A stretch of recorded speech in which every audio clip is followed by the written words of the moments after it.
Hello everybody and welcome back once again to the ESFL, the Esports Fight League. It is Saturday night, of course it's time for some fights. Thank you all for joining us this evening. It is ESFL 116. We have our champion on Xbox, BlakeTylerr, defending his belt against Rayhan. Oh, what a matchup, along with a bunch of other lovely lads and maybe lasses, I'm not sure this evening, but the point is the card is stacked. We're going to have a good time. Thank you for joining me. My name is Bailey, or Alex if you prefer. I don't mind really, you can use whatever. You know.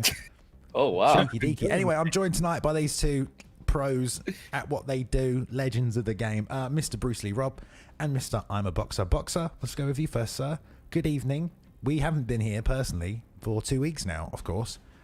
Yep. We skipped a week, but we're here tonight. It's a stack card. It's a main event. It's a title fight. How are you feeling?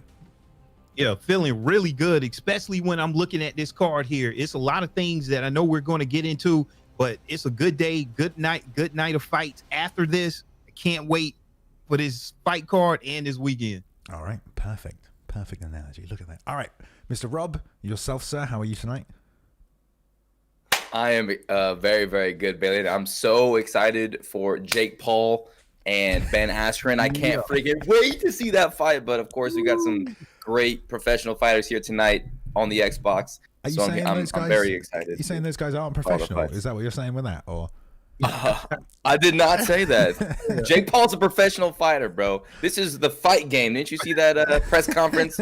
True, yeah, he's right. Yeah, he brought his own cheerleaders as well, so it's definitely professional to do that. Right, let's take a look at the fight card, everybody, and see who's on the scrap tonight. It is a main event between Xbox champion BlakeTylerr taking on T4H's The Four Horsemen's Rayhan. Fought his way to the top. Should be a great matchup here. Many people think Rayhan has the grappling pedigree to take it where BlakeTylerr might not have success. Also, BlakeTylerr beaten last weekend in the Venom Invitational, was he not, Rob? Me and you called that one. So, not undefeated so far this season in UFC 4. Technically, though, in the ESFL, still undefeated, still undisputed, and still a very dominant champion, Mr. BlakeTylerr.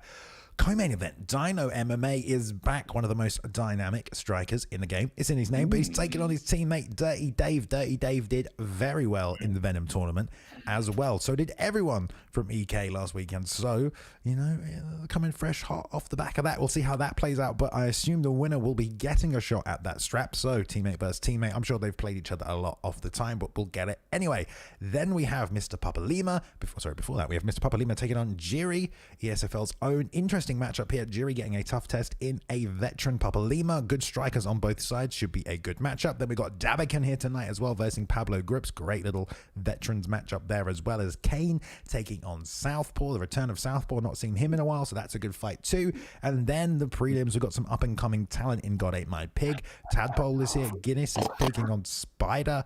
EK Issues is taking on Mist. Kezza is taking on Top Dog. And then we've got Caliber and Auto there as well. So lots of EK members tonight. Boxer, looking at the card, let's go to you first. Any names you can pick out, any fight of the nights that might be something to look out for this evening?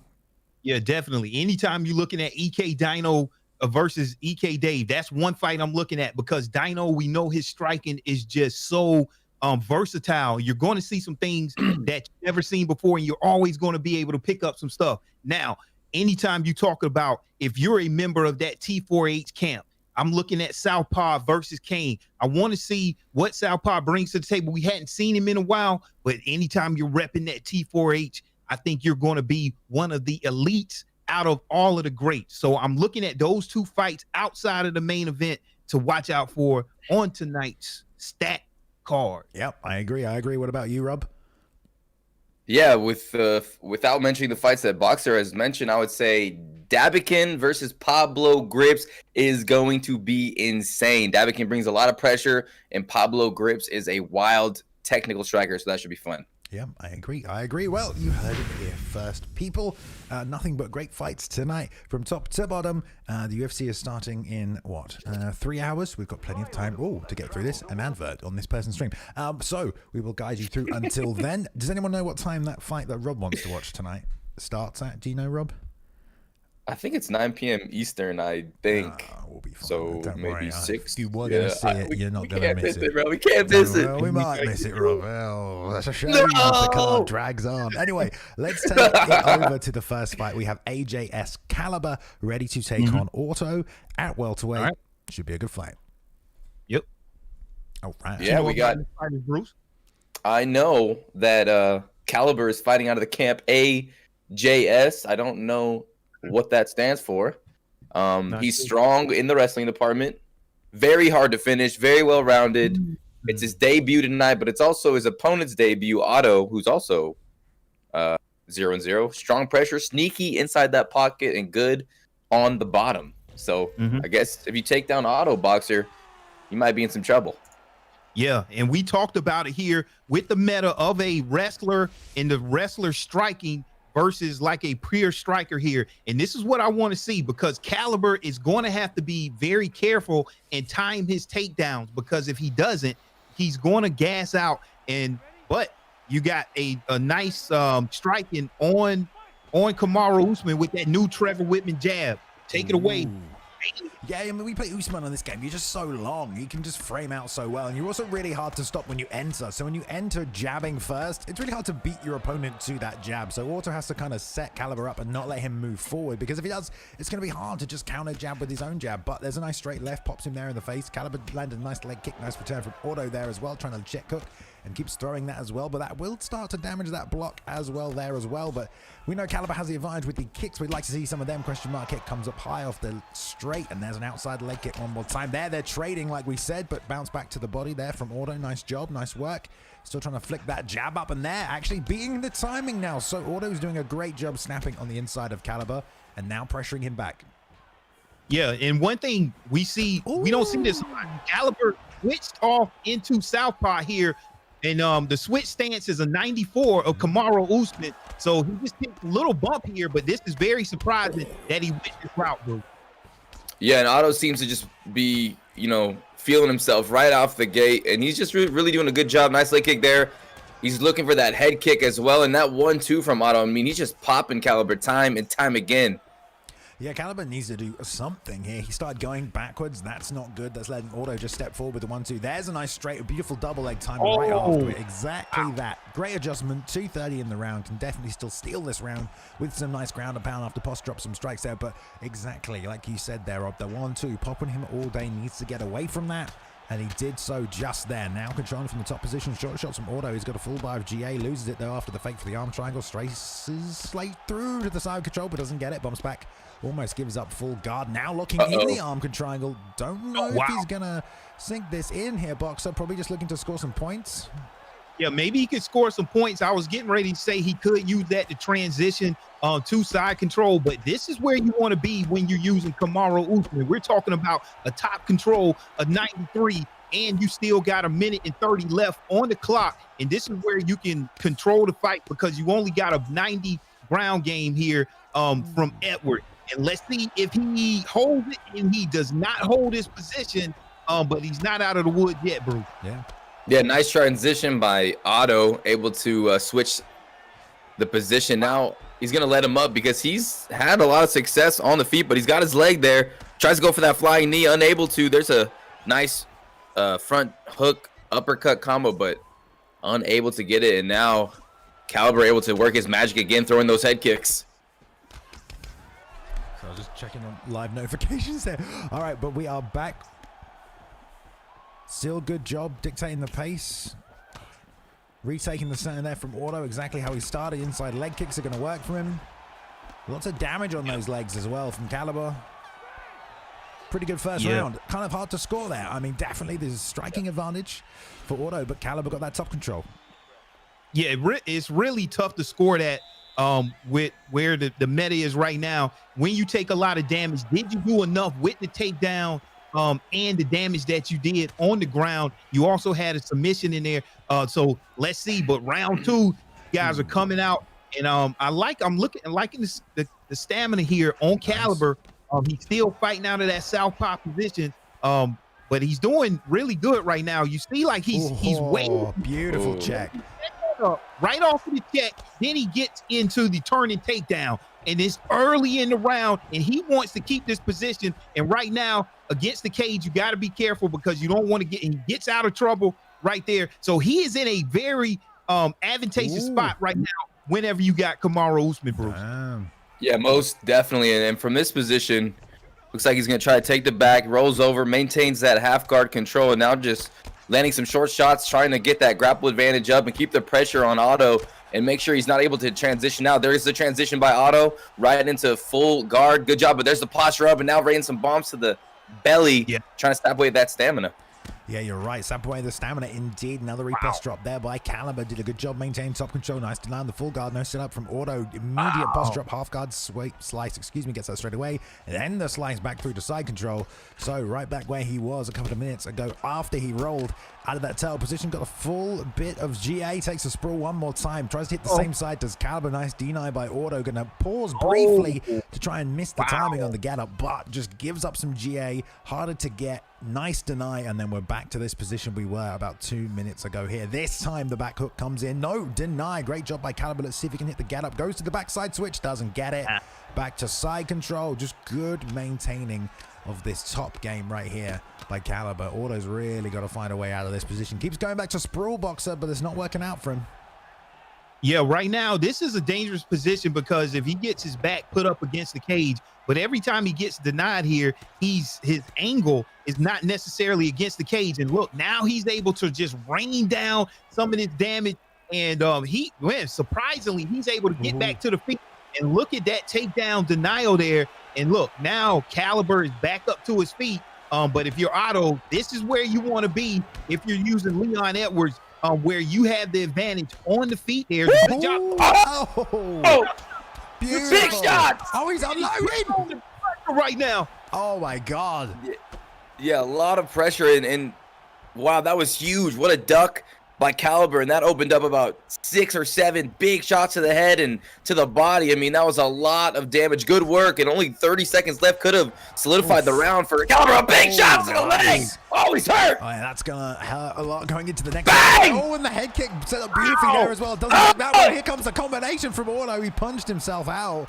But damn, that's some big damage on the return. But he gets caught with a straight right. Here comes Caliber one more time, trying to get a stamp on this round. Doesn't get any more damage off, but 2 knocks each and a return knockdown right there for Caliber. So coming straight back after Auto. Caught him with a bit of cheeky damage. Rocked through the head kick, passing through the block there because of that damage. He's going to have problems with that right leg, but you mentioned the switch stance stat of Usman, 94 boxer, so he should be able to just comfortably hang out here in Orthodox and hopefully cruise through and probably pick up a win if he doesn't get clipped again.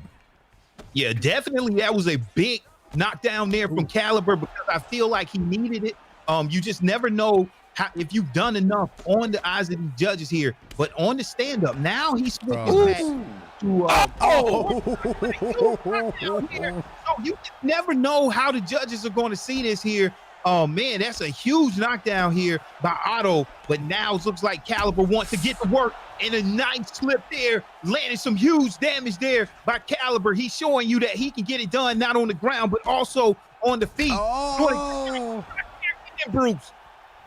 Caliber with a beautiful slip on that left side, dodges the uppercut, and Otto with a nice duck. Both gentlemen really landing a lot of balls. There's an uppercut that sneaks through for Otto. And again, Caliber is able to dodge that uppercut if only Otto throws like a lead hook.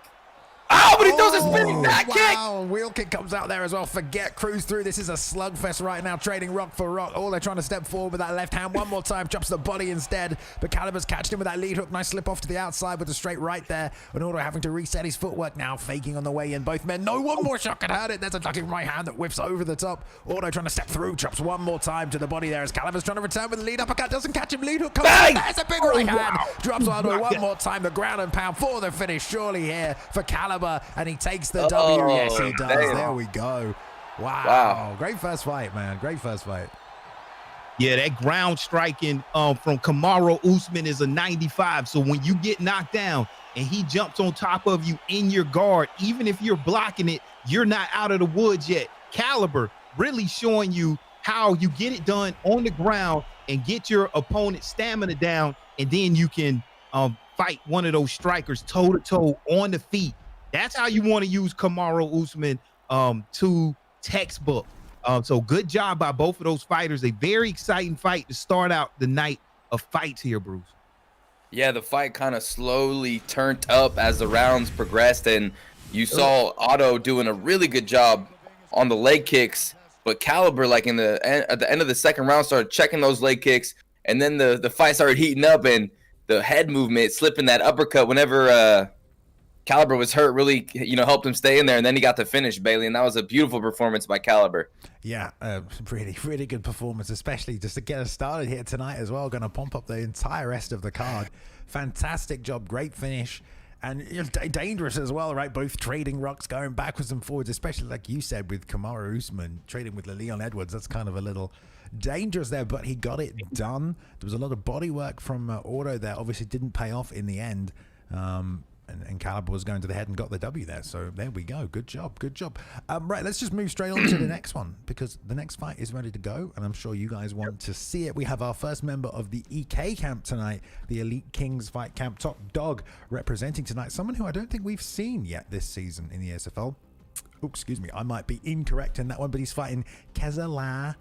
I don't know if he is a Scouser, but Darren Till is his profile pick, and if he's got the word La in his name, I'm assuming he is from Liverpool. So, jumping on second fight of the night at bantamweight this time, I'm feeling a Peter Yan mirror match as the meta goes, but we will see. Rob, these two gentlemen, please. Yeah, we got Kezza, unrated, has not competed yet, 0-0. He's a kickboxer. He's comfortable everywhere, adapts very quickly, and he's going against EK Top Dog, who we have seen fight before. He's lost. He's 0-1, ranked 43rd, fighting out of that EK camp. Patient, counter striker, and good timing boxer. Yeah, man, look at Top Dog there. He has the perfect profile card there. Top Dog, and he got the dog just sitting there looking just ready to go.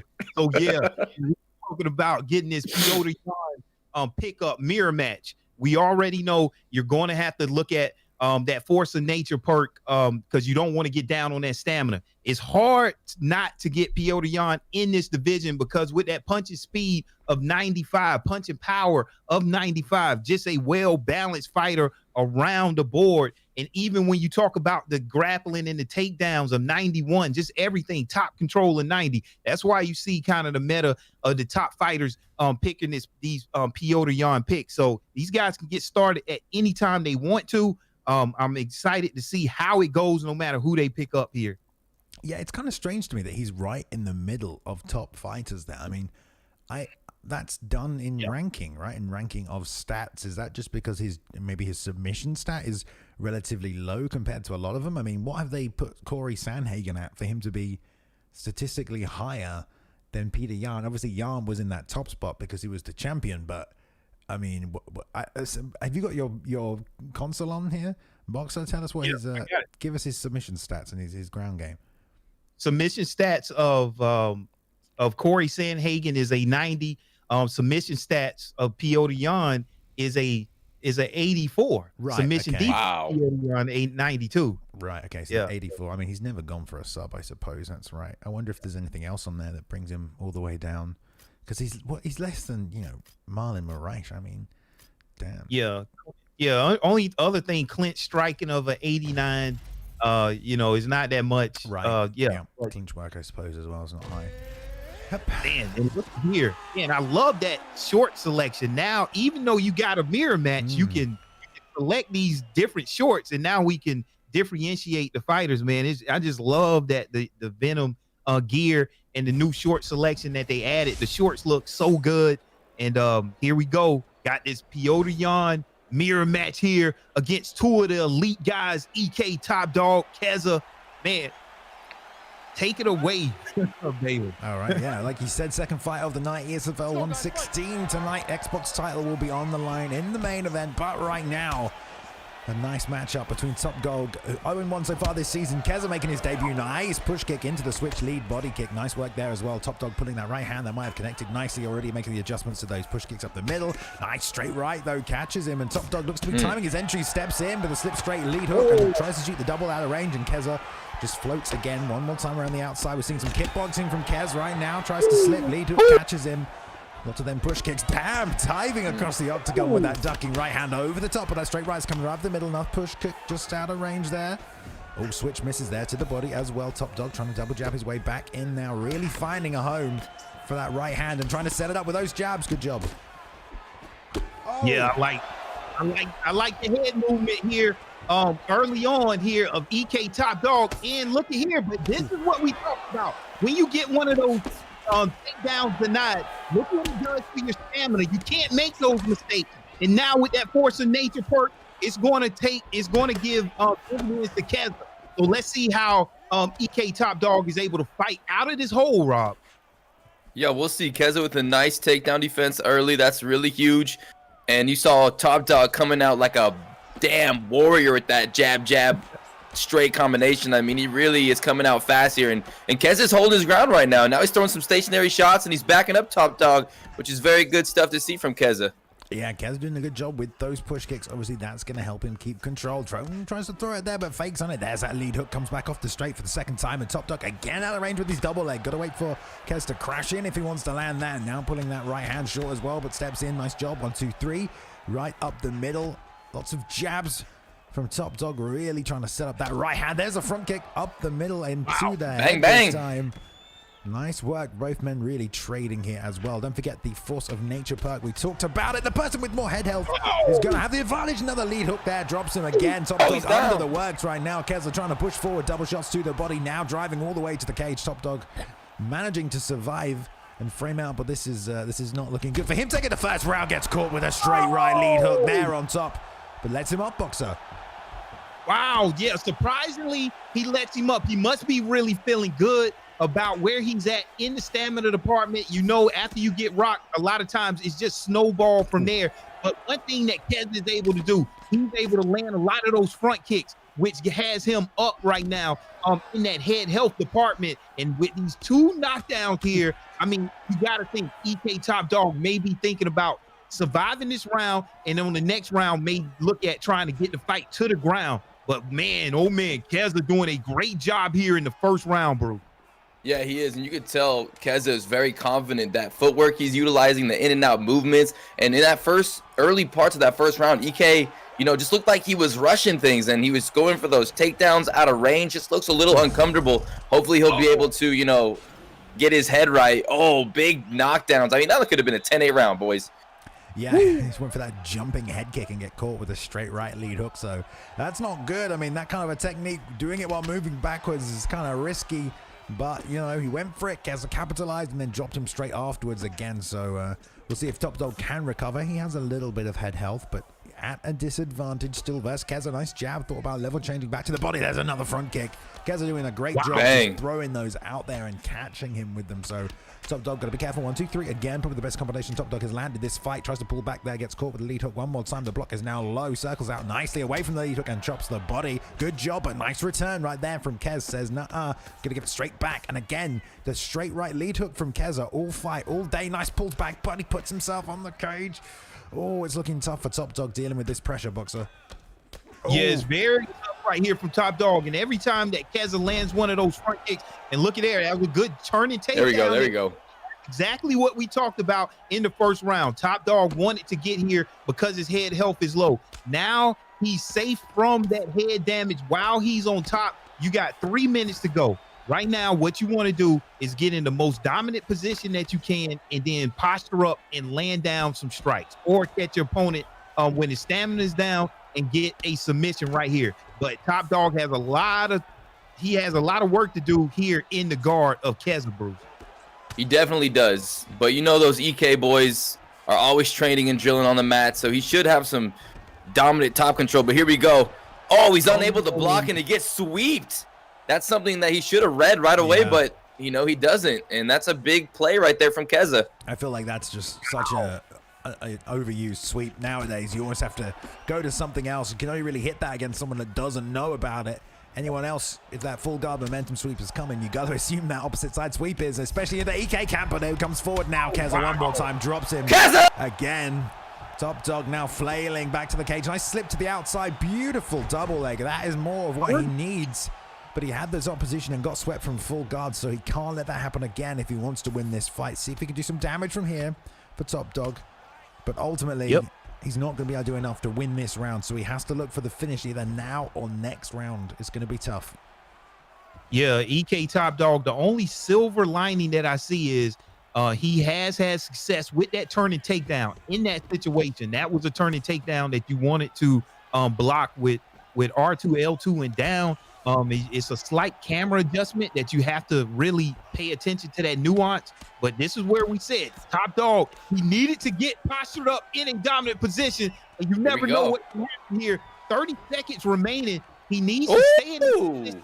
This is where he needs to shine right here. He needs to win this battle right here and land. Exactly what he's doing. Raining down some huge ground and pound, Rob. Like you say, bang, bang, getting it done.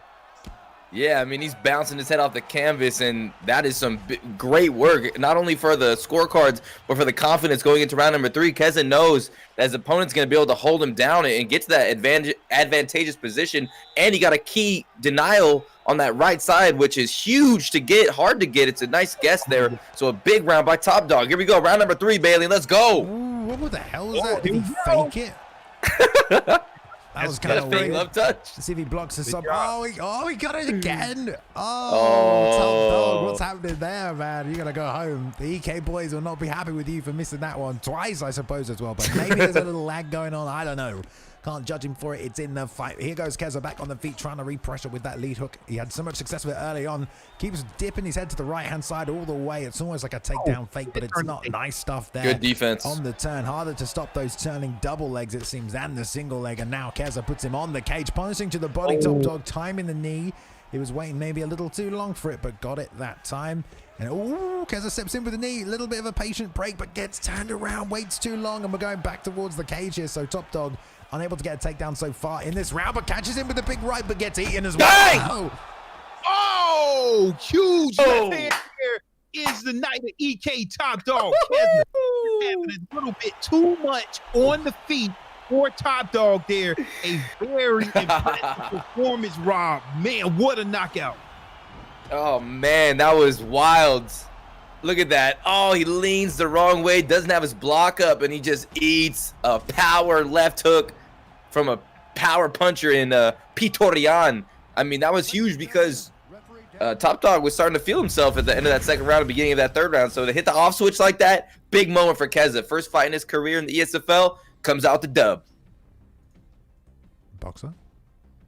Yeah, definitely. So what I saw there is, you know, we talked about it in the beginning, that Payton Rayhan pickup, and whenever they had the first takedown that was stuffed. I mean, you just put yourself at a huge disadvantage there. However, I thought EK Top Dog did a real good job at coming back and making the fight very interesting. But with, like you said, Bruce, I mean, just that striking of Kezza able to land those front kicks over and over, right, and then just get the fight. Kezza was able to get out of danger from the best that the EK Top Dog had to offer on the ground. And whenever you're able to get the fight back to the feet and get it back, you know, where you're the most dominant, that was all it took. And that was a great job there. You know, but I definitely want to see EK Top Dog come back. And when he comes back, maybe some of that ground defense, especially when it comes down to some of those sweeps. I mean, it's tough because some of those you can't get on reaction, because maybe he was leaning on the up transition that also takes your back. You never know. So yeah, it's very tough to know really what's going on, but great job by both of those fighters. Yeah, I think it's perfect. Spot on, boys. Yeah, good fight from both of them, and well done for showing up in your debut there, Kezza, as well. On to the next things, taking out an EK camp name. Someone might want to get revenge. We'll find out. But we're going to move on over to a division we don't see very often. Featherweight. I feel like we don't see that much featherweight these days. We see a lot of lightweight, a lot of bantamweight. I don't think we see much featherweight. So we're going to take a look at another EK team, man. EK Issues taking on the Great Mist this evening. Should be a good scrap. They are ready. Let's jump on over.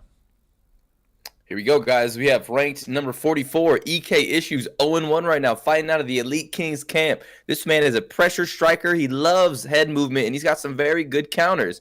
He's going against ICB in cold blood Great Miss ranked 30. I mean, they're both 0-1, so rankings don't really matter here. Counter striker, adept head movement, and pressure footwork. So both these guys are pressure fighters, Boxer. It could be a nice little clash.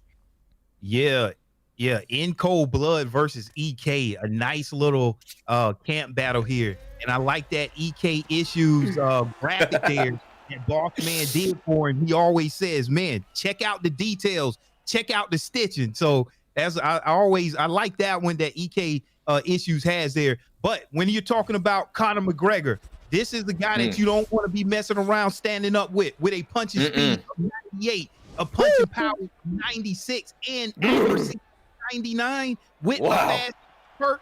You cannot be messing around at all on the feet. You can't make too many mistakes against the Conor McGregor player here with Jeremy Stephens, which is an interesting pickup. And let's see what happens, babe. Oh, man. I mean, Great Mist immediately going southpaw. Jeremy doesn't have the best switch stance stat. I mean, it's kind of an interesting decision right off the back, and he's planting his feet, forcing the trade right there. Nice combination, ending with that rear uppercut. High-level move for Stephens. Oh, there's a nice front kick.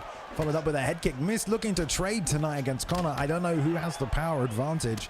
Probably Stephens, I would imagine. There's those leg kicks. I was just about to say Stephens has a very, very good leg kicks. Very good kick power. There's a nice pull counter though there. He gets the uppercut on the way in. Jab straight to the body. Return straight to the body.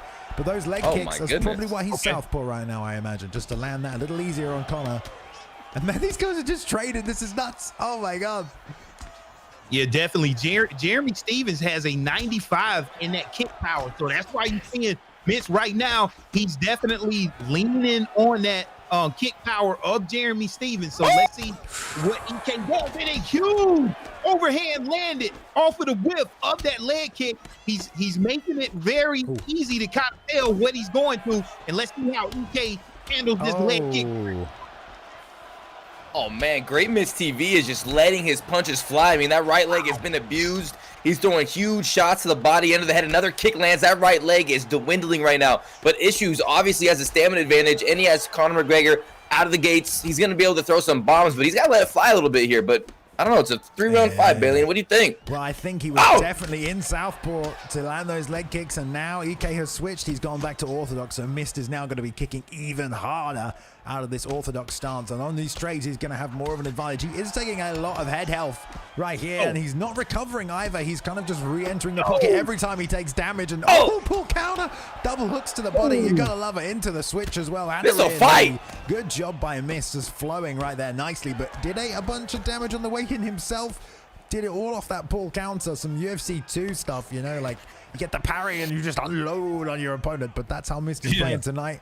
Nice chop with the outside leg kick again. Issues doing some good work with that lead hand, jabbing into that lead hook and throwing it over and over again, but Great Mist is just throwing bombs. He's throwing head kicks, he's throwing knees, he's throwing big right hands, and a duck right there. Return to the body with left hook and came back over the right hook as well, but didn't land. There's another leg kick though. Nice pull counter, doesn't get it. Right hook to the body, switch kick to the body, knee to the body. Gosh. Issues is getting battered. He has to get out of here. Wow, Mist putting on a clinic here, and you see the effects whenever you get your opponent to switch to the opposite stance. Conor McGregor Conor McGregor only has a 87 switch stance here, and you see he had to switch back to get some of his stats back. So now let's see how this fight ends off. But man, Great Miss got caught there with a nice check there coming out from Issues, but he's still coming forward, Rob. Doing a really good job here. I have no idea who won this first round. It was a banger.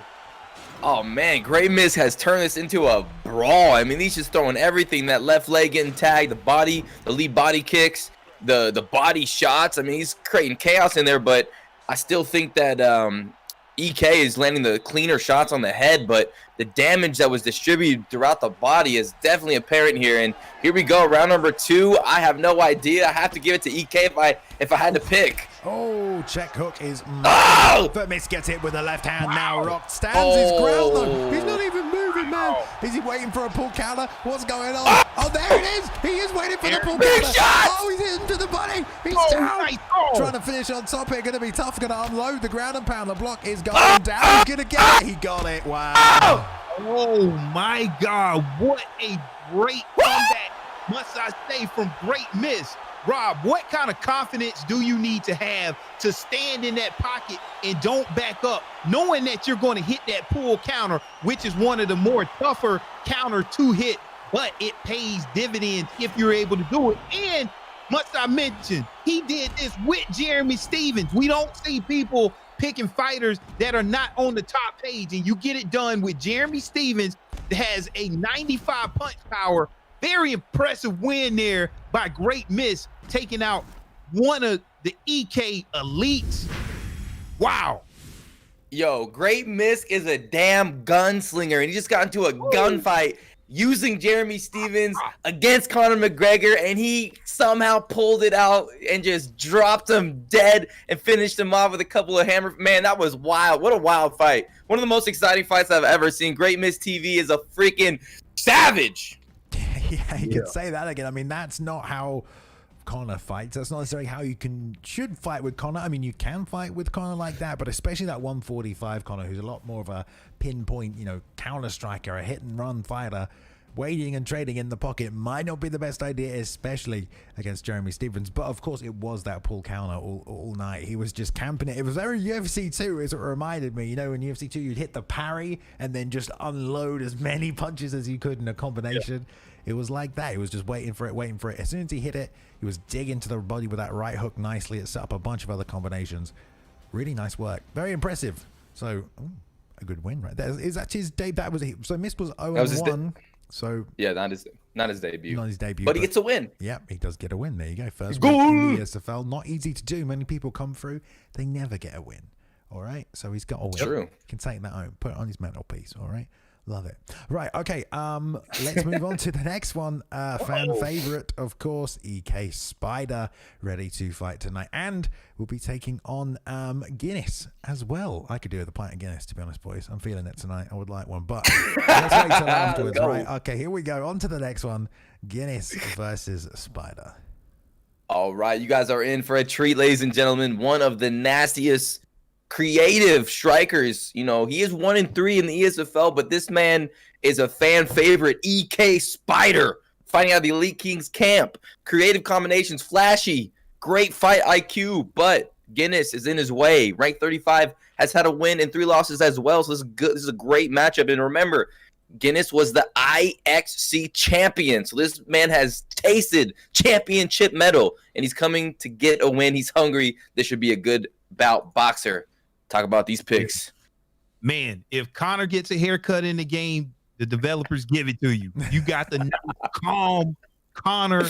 Look here, got the new shorts. I mean, look at those character models looking absolutely amazing. Now, I'm not sure who these fighters are going to pick, but like you said, Bruce, anytime you talk about EK Spider, he is very hungry right now, and his striking is at one of the highest levels that you can have in the game. Some of the feints that you see from Spider will be magnificent.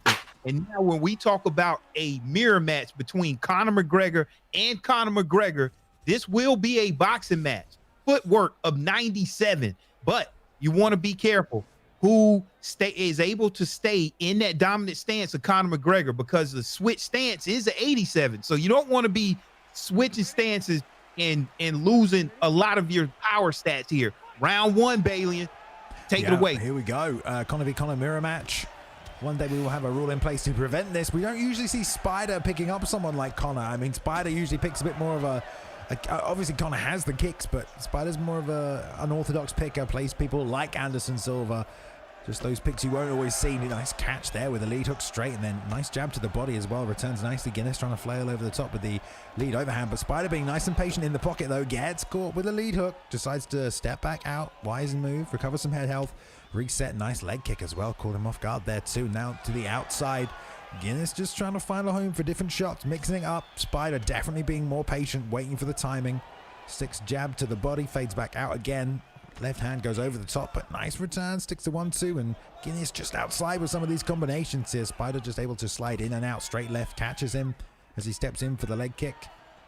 Both circling, trading so far. Nice job. Comes back up with the lead, got straight left, and Guinness returns there as well. So good job from both men so far. Feeling out process in full effect. Yeah, right now what I see is these guys are filling each other out. I like the pace of this game because with that power of Conor McGregor of 96 in this lightweight division, you cannot make a mistake here. That's why you see a lot of these fighters being very careful. They're not going to fight. Look at that. That definitely was an active knockdown. Wasn't necessarily one that'll go on the scorecards. But as you can see, things can turn real quick, real fast, Bruce, here. And both of these guys being very cautious, very careful here. But Spider is taking the early stamina advantage there. Nice check hook there landed by Spider. Looked like he's just getting comfortable. Yeah, but unfortunately, Guinness has been the one that's been attacking and landing more strikes, and it's only a 3-round fight, so Spider's got to start soon. But yeah, he does have a nice little stamina advantage. But I do believe Guinness is doing a great job opening up with all these shots. Good stuff. Yeah, good job. I mean, it's the lead hook right now from Guinness that's working for him. Spider just changing levels, jabbing and throwing straights to the body, the head. Look at that hand plant roundhouse to the body there as well. Good job. There's a nice teep up middle from Spider, who's just being very patient right now. Double jab, left hook, left straight doesn't land, excuse me there. And Guinness just kind of really forcing a lot of his shots. He is going to start burning stamina if he keeps whiffing on the outside like that. And Spider, oh, beautiful time, straight left. Absolutely perfect timing on that. Just as he stepped in, maximum vulnerability. Sat down in his stance, dropped the hands, and just threw it. Great timing by Spider. Man, just a sniper straight there by Spider. He's being a little bit more efficient with his shots, and that's why you see the stamina advantage there. Conor McGregor, very good beautiful. At moving his head with that pay to miss perk. He can definitely evade a lot of strikes here, and I think he's doing a very good job here in round one. Oh, bang! Oh! Spider. And one thing I want to say, we've seen Spider come away with a lot of close losses here in the ESFL.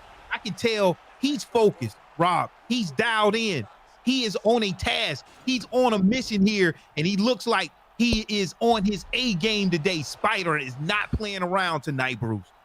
Yo, I'd have to agree with you. I'd have to take my words back. I thought Spider was being a little tentative, but it looks like he was just being patient, like you guys were saying, and Guinness was just coming in with a lot of aggression, and Balian had mentioned maybe forcing a lot of his shots, and that was right on the money because, wow, steals around with a couple of rocks and a knockdown. Spider in prime position with a nice little stamina advantage to get this win. What a performance so far. Oh, yeah, it was a beautiful sequence right there. Jab straight left and then left hook and then left uppercut. Just hit every single one perfectly. It was beautiful. And yeah, Spider, you know, I mentioned at the start, we don't usually see Spider pick someone like Conor, but like you said, Boxer, maybe he is focused. Maybe this is a new Spider and he's taking some of those more meta picks to try and get some wins, man. Maybe he's like, screw it. All right, let me play with the same guys these guys pick and let me show you what I can do. Looking very good tonight. Calm and patient, but did start to fall in love with that straight left a little towards the end. He was trying to plant and land it, but now coming forward with some pressure. This is good work, and Guinness having to sway out here. Hands up, nice job returning with the left hook. Outside leg kick as well, going back to that. He's landed that with good success too. Spider faking it now. Look how much ground Guinness is giving up. Hits him with his own hand plant roundhouse though. And Guinness is fading back now, really giving Spider tons of room. And if he has to cross that distance, that's when he's getting hit with those counter shots and that straight left, so has to be careful giving that much space to Spider, I feel. Oh. Yeah. And so one thing with Spider, you're going to see a nice diversity of strikes. He's going to come at you with different leads. He's going to come at you with the feet. He's going to definitely come at you with different hand strikes. And he's not only going to have different strikes, he's going to be switching up his timing. He switches up his stance. This is why he's so elite and he's effective at each one of those. But now, if you want to talk about Guinness, what do you have to do to get back into this fight? You've already been knocked down in round one. Guinness is also one of the elite, Rob. What is it that he has to do to kind of turn the tides here? I think that Guinness just needs to be, match the patience of Spider. He can't attack so aggressively because Spider is literally waiting for you to get into his web, and then he's gonna baptize your ass. So he needs to just chill out, maybe chop that right leg a little bit, and just don't be so forceful with his shots. Bang! That's what he needs to do right there, Boxer. Wow, beautiful job. out of stamina to follow up with, but and that roundhouse just missed as well. Nice job. But yeah, like you said, Rob, just snuck that in off the jab. But up until this point, Guinness has really been stepping in with every strike. He doesn't walk into range and throw. He's punching himself into range. So yeah, like you said, might do a little bit better to get the feet in position and then throw the hands rather than just constantly trying to step in with every single attack. But that jump switch roundhouse landed beautifully, caught Spider cleanly, but he wasn't able to follow up with any damage. So Spider now retaking the center, and I'm not sure who's going to win this round because of it. Nice switch lead there. Straight as well. Yeah, like you said, look at there. You're able to get a nice check hook there. When you're right out of range and your opponent whiffs, you can definitely land a check hook, especially if they're thinking of something low. Oh, man, that was a perfectly timed lead hook there by Spider, and it may have been enough. And there we go. Another hook there by Spider. Put on pressure here. 5 seconds to go. Let's see what happens. And I think right there at the end, Rob, Spider was able to steal that round back, which was huge for Spider. Did he? Did he fake the question mark kick and then throw that kick? That was kind of insane. I didn't even see that. Okay. Maybe. Okay. Sorry. Carry on, Rob. No, it's all good. Wow. What a round. There's the bow back. Damn, Spider has him in a good spot here. I mean, a nice recovery, though, on Conor McGregor, I'm guessing, because Guinness has got his head held back. But, yeah, Spider looks like he's ready to get this win. He just needs some minus P's, minus Q's, continue with what he's doing. I think this will be his. Nice straight combinations. Yeah. Oh, my gosh. Yeah, and Guinness just keeps stepping into everything as well. Like we said, he's not getting his feet in position before he strikes. He's really just walking in, leaning every shot, and Spider's just already planting, ready to receive. So that's why that straight left is coming out so nicely. He's just throwing it. Oh, nice teep. That's a better way to enter right there. If Spider's going to stand still, tries to get the jump switch kick in again, doesn't. Now trying to fade out again, but that straight left catches him. Lead hook to the body, straight left, rear left hook. There's the elbow as well. So now teeing off a little bit more, tries to pull counter into the elbow, doesn't get it. A nice teep from Spider, and again he's now stepping forward, now in the pocket. Lead hooks, but Spider's got his block up every single time. Really just very good awareness from Spider tonight defensively, I think. Yeah, definitely. So when we want to see Spider able to close out some of these matches, because we've seen him lose some fights that we felt that he could have won. And look at that sniper straight air, that Spider is able to beat the land. Now Guinness, he's going to have to be a little bit more here aggressive coming in the last half of the final round here, and this is going to present opportunities for counter here from Spider there. And that was a nice duck. And hey, I respect that. That was a nice read, but that wasn't enough. He wasn't able to capitalize here. So let's see if Spider is able to take advantage of some of this action here. Nice. Oh, he faked the body hook. Oh, nice. Dude, knocked down there from Spider there. He looked like he's on the home stretch here. Oh, no. Dude, what happened? Come back. Flashbacks to every fight he's ever had in the ESFL this season, Rob, I think, right? Yeah, exactly. But this time, I think his stamina is too high. His focus is too good. And, man, but did you see that fake lead body hook and then he straighted him? I mean, these feints are so good by Spider. Yeah, really nice job. Oh, nice slips as well. Go. Guinness does a good job to get under the left hook, though. Oh, not that one. It's on the block. Guinness just swaying away with his hands up now, trying to stay in this fight. 1 minute left. He did catch Spider with a head kick and still has the power to rock him. But Spider trying to find the kill, moving forward patiently. There's that roundhouse again to the body, the hand plant roundhouse. Jabs in, baits him in. Oh, catches him though. Bang. Oh, that time as well. Wow. Nice knee up the middle, catching Spider. Sorry, Guinness as he steps in. They're both looking for that kill. There's the left hook, and there's the knee up the middle. Low head health for Guinness. Jab, lead hook there, no pull. As Spider doesn't follow up, but he's in no rush here, Boxer. Yeah, definitely. Spider knows you don't want to run. And look, he keeps landing these kicks. You're never really safe here in the ESFL. And let's see what happens as it goes to the judges' scorecards. I think everybody is thinking that this is going to be all three judges score it for Spider. He did a great job at adjusting, throwing a little bit more the knees after he threw his combinations, because he knew Guinness was coming in for the duck, looking for that head kick. And Spider just putting on a very patient, focused, determined effort here, getting the job done against a very powerful Guinness, which was powerful throughout the whole match. See what they say. All right, 30-27. Now, obviously, he's probably going to go to EK Spider. Finally getting that dub. There 2 we and 3. go. Big win. Dominant win. Smooth sailing for the Spider. All right, a fan favorite. I mean, he definitely needed a win. Not that he would have got dropped from the ESFL. He is too beloved as a competitor, striker, and performer. But picks up a well-deserved win tonight after a stint of tough, defeats and decision losses. 1 and 3 so far this season. Moves to 2 and 3, and we saw him with a bit more of a meta pick tonight as well, Boxer, which definitely helped him out, right? Yeah, definitely. A lot of times when you're so elite at the game, it really doesn't matter who you pick. Usually when you're fighting people online, but when you come here in the ESFL and you're fighting your equal, you're fighting other greats, you're going to have to match them in terms of the character and the fighters that you pick, just to be on an even playing field. And then we can see who's the better player. And right now, tonight, Spider proved that he was the best player tonight between that matchup between him and Guinness. But Guinness just showing how strong he is, just able to get those rocks with that 91 kick power up Conor McGregor. You got to be careful all the way to the end. I think Spider learned a lot of lessons along the way, and can't wait to see what is in store next for EK Spider. Wow.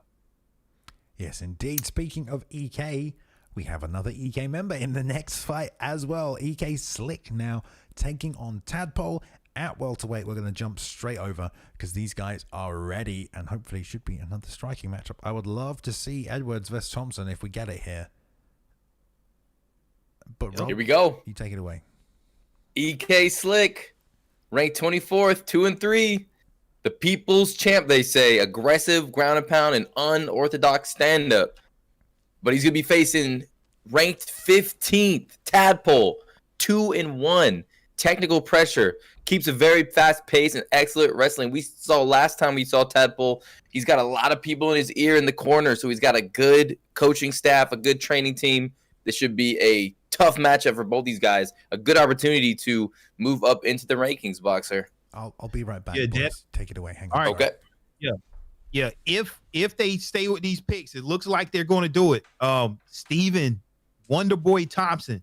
This is one of the few fighters that has a 99 stat in multiple categories. 99 stat in footwork, 99 stat in switch stance, 98 stat in accuracy, and he's coming with a 95 kick power. So if someone knows how to use Stephen Wonderboy Thompson, they can keep you at range. They're free to switch stance with no penalty, and also just the footwork. So the evasion and everything that goes along with that is going to be on point. Now with Leon Edwards, you're going to be getting that done with your hands. Leon Edwards is one of the top fighters with a punching power of 91, punch speed of 94. So this will be a nice little battle, even though they're both strikers. One is going to be looking to get it done with the feet. One's going to be looking to get it done with the hand. So let's see. Tadpole can start at any time that they want. EK Slick is ready to go. Can't wait to see how this matchup's going to play out, Bruce. Yeah, come on. Yeah, boys. I can't. What is this? Sorry. Taking their time tonight, aren't they? It is a good little matchup we've had here.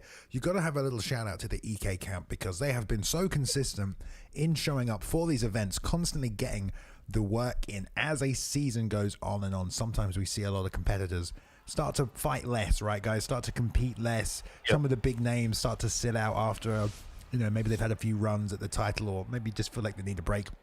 But the EK team is always here and always competitive, and they get those reps in, which what makes them one of the best camps in the world. You ready? Yep. All right. For sure. Right. Let's take this fight away right now. We did get that final pick. Leon Edwards for EK Slick, and then the Stephen Wonderboy Thompson pick for Tadpole right here. So it should be a good striking match. We have the weird camera angle as well. Interesting, but let's see how it goes here. Clinch advantage, obviously, for Slick if he gets it, but the trading leg kicks right now outside for Slick, and then inside return for Tadpole. Lead hook to the body as well. I love the Orthodox v Southpaw matchup as well. We should see some good kicks as a result of it. Tadpole pulling that one there. Nice side kick off the jab. Going to take advantage of having that in his toolkit, whereas Slick does not.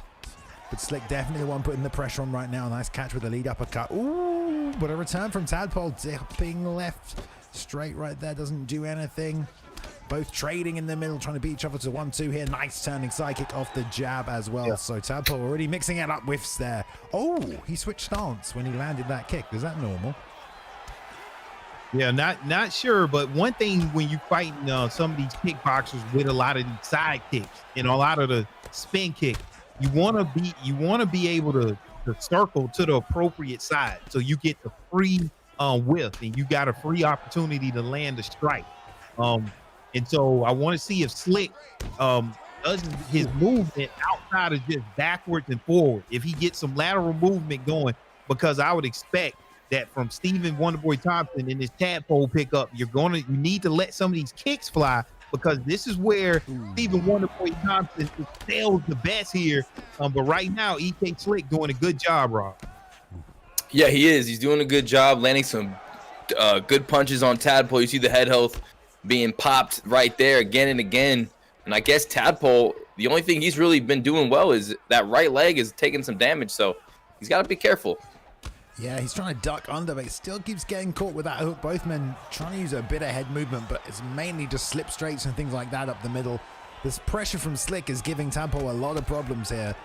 And this camera angle, man, I don't know about this. It kind of drives me insane. I don't really know how you can use it. Like, what the hell's going on here? But it's working for Slick. He lands another lead uppercut. Tadpole just comes back with his own. Doesn't get it right here. Trying to push on again a little bit forward. Jab. Baits out the head movement from Tadpole. And Slick baiting out a ton of head movement. They're not even throwing anything. Double jab steps in with the straight left. Comes back with the lead hook straight left as well. Nice work by Slick. Pulls out the push kick as well. But Tadpole slides back out of range. There's the clinch. There's the trip. Defends it though. Back to the feet, but the pressure from Slick proving to be quite difficult from Tadpole right now. Yeah, right now, yeah, Slick just putting on the pressure, and I'm not sure if, yeah, there we go now. Some of those side kicks, that's what we wanted to look to see. When you're using Wonderboy Thompson, you want to start using those kicks and stay at range. And we're starting to see it come out, not as much as I would like. And look at there, you see the dividends paying off by Slick with that nice stand-up game. That head health is getting kind of low there. But round one, not sure who to give that match to. I think I would have to give it to Slick and Leon Edwards there, Bruce. What do you think? Yeah, I think I'd have to agree with you. You know, Slick staying in the face, neutralizing a lot of Stephen Wonderboy Thompson's game right now, and really grabbing him in the clinch and just doing a lot of damage to his head. Ooh, he's throwing back as well. Yeah, Slick really not giving Tadpole any range to land those kicks. And I honestly think he would do better if he fought Southpaw right now. He'd be able to use that lead hand a little better. Right now, he's just getting countered with the straight left every single time. So there's a bit of a problem right now for Tadpole. He's just, there's a lead hook. Nice job. Tries to roll back, rear uppercut, catches him. Gonna pound him out against the cage, but recovering well. Drags round to the back right now. Gonna knee tap. Circles out. Tadpole's still in it, but he's walking forward with that shield up. I mean, this just feels risky. Gets popped with a jab. Full counter's not there. Slick really taking his time right now. Yeah, I like that approach, because a lot of times whenever you rock your opponent and then you come right back in, you can get rocked right back. And Slick still playing just like how he should, but he has to watch his stamina, because Leon Edwards only a 92 stamina versus a 95 stamina stat there for Stephen Wonderboy Thompson, and he's still landing. It's still very dangerous whenever you look at those kicks, but I don't know. Right now, it just really seems like Slick has a little bit too much on the stand-up already. Now, nice lead hook there coming out there by Slick, and he's doing a good job, but Tadpole still staying dangerous here, Rob. Yeah, Tadpole's just put himself in such a hole right now with that head held damage. Like, any punch now that Slick throws is going to rock him. He still has a whole another 2 minutes plus a third round. It's going to be very, very tough. An uphill battle with a backpack with a weighted vest in it to get this win. Yeah, he needs to use a little bit more of that straight right, I think, to stop him from coming forward. And then trying to follow up with a lead hook, because Slick's just stepping inside the range every time with that straight left, and it's just is just beating him to everything. Tadpole having a real tough time just keeping any kind of distance, being forced to fight in the boxing range. Sneaky uppercut. Where he is losing these exchanges. Really, every straight shot is being muted because of the distance they're fighting, and he gets dropped one more time there as well. And it's just a matter of time for Slick, who's just looked very dominant tonight. Yeah, nice job here by Slick, being very patient and methodical here, able to get rocks, able to get knocked down. And because he knows he has to manage his stamina, because even though he's had the rocks and the knockdown, his stamina, he's still at the stamina disadvantage. And we know how it goes in this game. Bruce knocked down, this can even things out. He's going for it, Bruce. 1, 2. He's got it.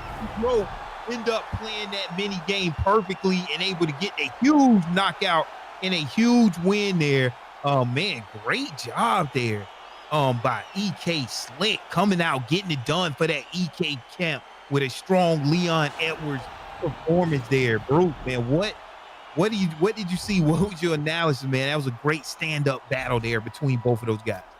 Yeah, Slick did the perfect thing. He stood right into the face of Tadpole inside that pocket, and Tadpole just didn't really fire off anything. It was like he was waiting, he was moving, he was more reacting defensively the whole time, and meanwhile Slick was just popping him with that straight, the lead hook, and also grabbing him in the clinch, just tagging him time and time again. And yeah, it just didn't seem like Tadpole ever really got into the fight.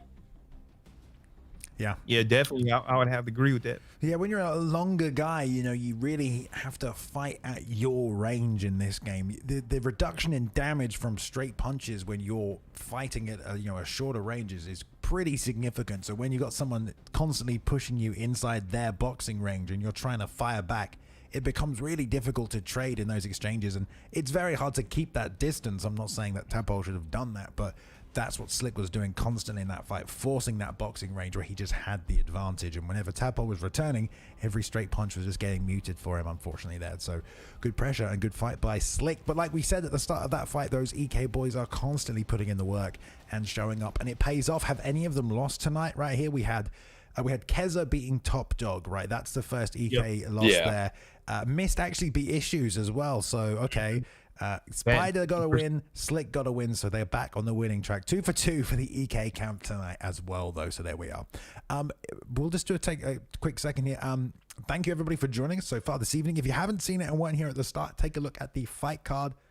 The main event of the evening will be our champion BlakeTylerr, so far undefeated this season, taking on the Four Horsemen's Rayhan in the main event. Great matchup that is. Can't wait for that. Best of 3, that one as well. 5 rounds. Also then in the co-main, EK's Dino taking on EK's Dirty Dave. So Elite Kings, running the Xbox scene at the moment. Then we've still got Papa Lima versus Jiri to come tonight, as well as Dabakin versus Pablo, as well as Kane versus Southpaw. We have one more fight on the prelim. God Ate My Pig taking on Mr. Finnan, which is about to come up next. But thank you everyone for joining us so far as well. Don't forget, if you haven't, in between these intermediaries, take the time, follow ESFL on the YouTube, go sub there if you haven't. You have all of the previous events from this season, from season 1 of UFC 4, and a lot of stuff from UFC 3 as well, if you want to go back and watch that also, as well as ESFL 100. What an event that was. My goodness, we had a good time. So go check that out. If you're watching on YouTube, by the way, hello guys, thank you for watching, appreciate you, thank you very much. If you're in the Twitch chat, make sure you're making those predictions. The next fight is getting ready, I believe, guys, right? Unless I'm much mistaken. Did we receive any kind of info in the back that we should be aware of? That perhaps things I'm not seeing anything. Okay. Yeah, not seeing anything. Just waiting on this God Ate My Pig. And I'm not sure, Rob, what do you know anything about these two fighters coming up? My first time seeing them. We're gonna move on to fight number 7, guys, which will be Kane and Southpaw. Okay. So there we go. Moving straight on. These two are ready to go. Readied up in the lobby at welterweight. It's going to be TTTV Southpaw TV taking on Kane. Let's go. All right, we got ranked 14th. Kane, we're moving up in the rankings here. 2-1, aggressive, technical, well-rounded. And then you got 13th ranked Southpaw, also 2-1. Fighting out of the Four Horsemen camp. balanced approach, goes where the fight takes him, not afraid of the ground. Now, Southpaw is a very, very good striker. I've seen this guy compete before, and this guy is the real deal. So a big opportunity here for Kane to take out a well-known name. Boxer, talk about the picks. Yeah, anytime you talk about Tony Ferguson, you want to stay out of the guard of Tony Ferguson just because he has submissions that he can throw up from any range. And Tony Ferguson is one of those fighters that also has a great stand-up. Even though he lacks in the punching power, only an 89, he has great speed of 92, and then his switch stance is a 99. So if the pickup is RDA, we know that RDA has a very powerful kicks coming in at 91 with kick speed of 95. So even if he is able to land leg damage on Tony Ferguson, he's free to switch his stances because of that switch stance of 95. So this will be a very interesting matchup if they decide to pick these two fighters here. Very strong pickups here. Yeah, I hopefully these guys are ready to go. We were told they were. Looks like they are. I love Kane's banner down here in the bottom right, by the way. There's Kane, and then there's like hell as well. It's kind of very fitting. Yeah, I do like these banners. You know, they give a little personality to each fighter. They get a little representation here as well. All right, looks like both men hit Div 20 in Season 6, of course, as well. How about that? But, finally, the ready up comes. It is, as predicted, T4H versus RDA. Two guys that definitely are viable as a strategy or as picks within the meta, but not two we see very often, and definitely not at welterweight. Both lightweights, now both fighting at welterweight, so we'll see here if there is any advantage. I don't think there is. It's probably just a slower version of that fight, but we do have the matchup ready to go. Southpaw taking Tony Ferguson, Kane picking up RDA. This is the first fight on the main card tonight, ESFL 116. Main event this evening, BlakeTylerr will defend his belt against Rayhan, so we'll see how that goes. Nice chopping kick to the body from Kane already to get us started here. Some damage on that head health as well off that straight left, so good work. Forcing the inside. Oh, slips the teeth kick and catches him with a straight left. Now a clinch into the hip toss. Great work by Southpaw already on the mat. Wow, man, T4H is so good at getting you to the mat. Usually when you go to the mat with T4H, that's it. You're going to stay here. So let's see how T4H Southpaw handles himself on the ground here. I mean, just able to get the fight to the ground very fast and very efficiently. Already able to get this top mount position here with this Tony Ferguson pickup.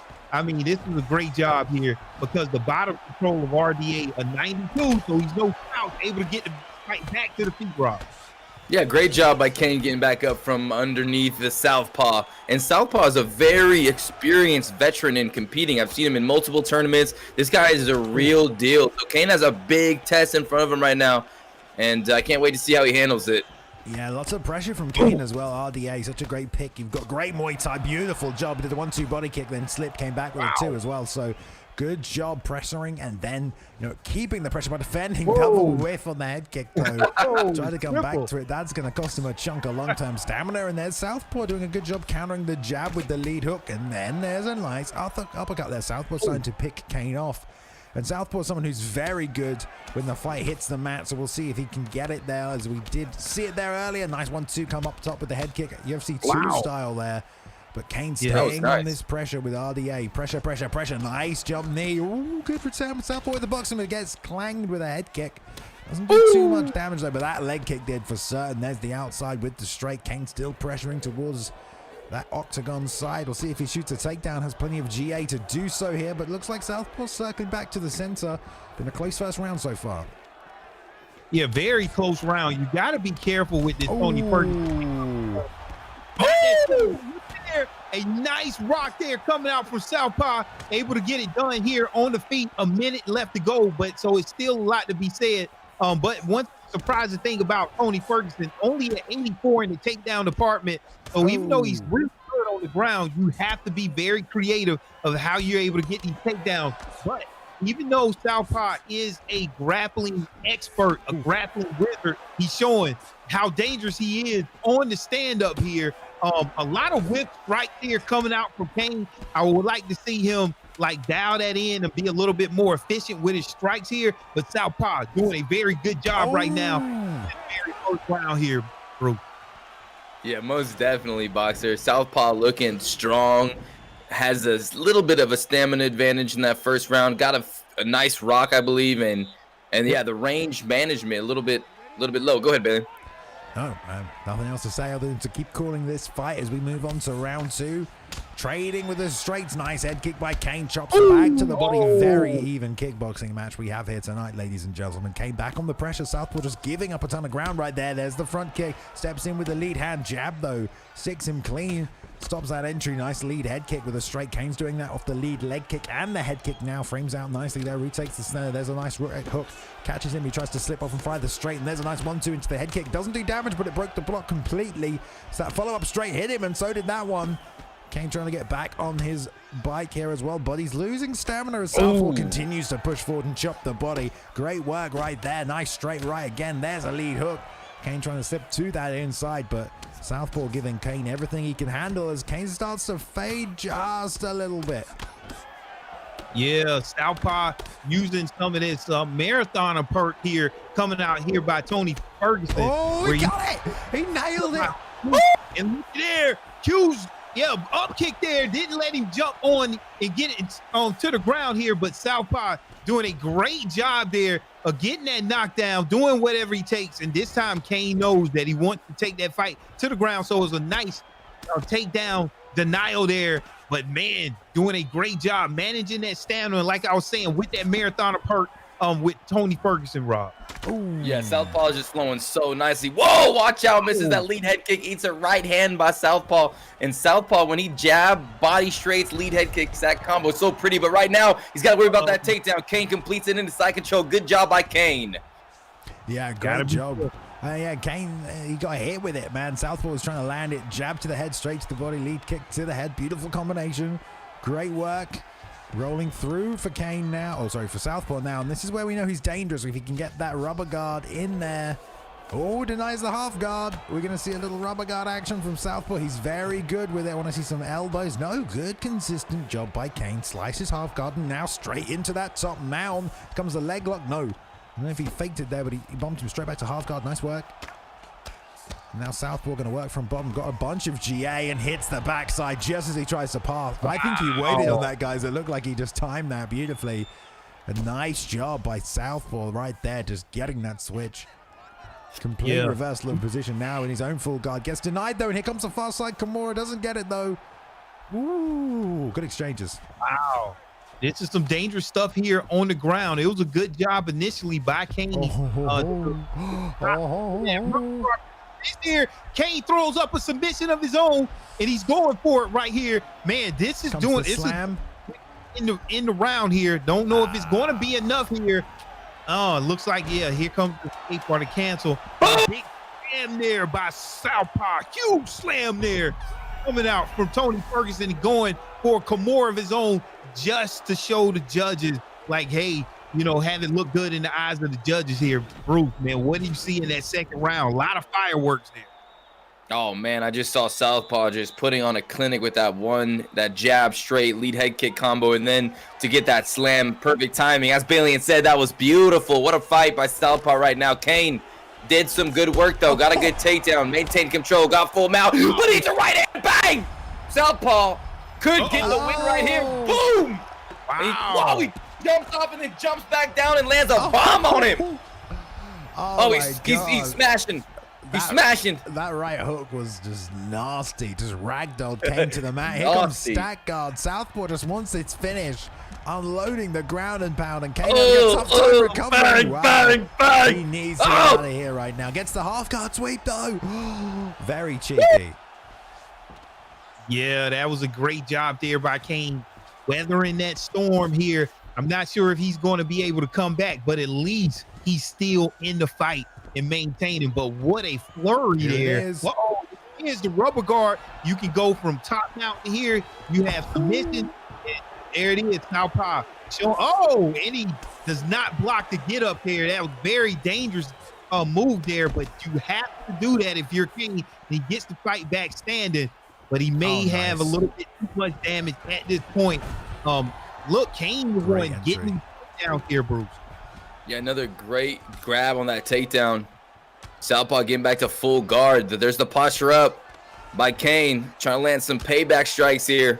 Not too much damage, though. Southpaw's got some good head health. I mean, he's got to find a way to finish this fight, Balian. Oh, he's hitting him hard, though, with that right hand. I mean, I love this fight where you get two guys that pick, complete mixed martial artists, and that's exactly what you get. You get striking, grappling, submissions. Oh, there's a sweep into the half guard. Nice job. And a deny right here. Look out for this sub attempt. He's going to take Mount. Now, Kane got the quick get up last time. I don't think he'll get it this time.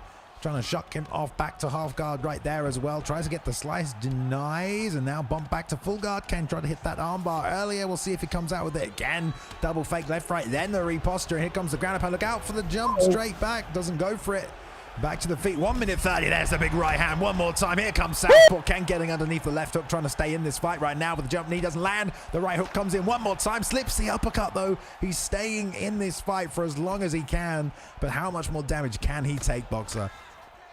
Man, not too much there, but he's doing a good job. But look at it. Oh, what a KO finish there at maximum vulnerability. Wow, by T4H Southpaw getting the job done in spectacular fashion there with a huge knockout there, Bruce. That was very impressive. Yeah, we should have saw that replay, but yeah, Kane came up with a risky move. I mean, he had to do something. Goes for a flying knee, and then Southpaw absolutely flatlines him midair. What a KO and a huge W for Southpaw, proving that he is a veteran. He's one of the best players in this game, and he reminds everybody who Southpaw is. What a W.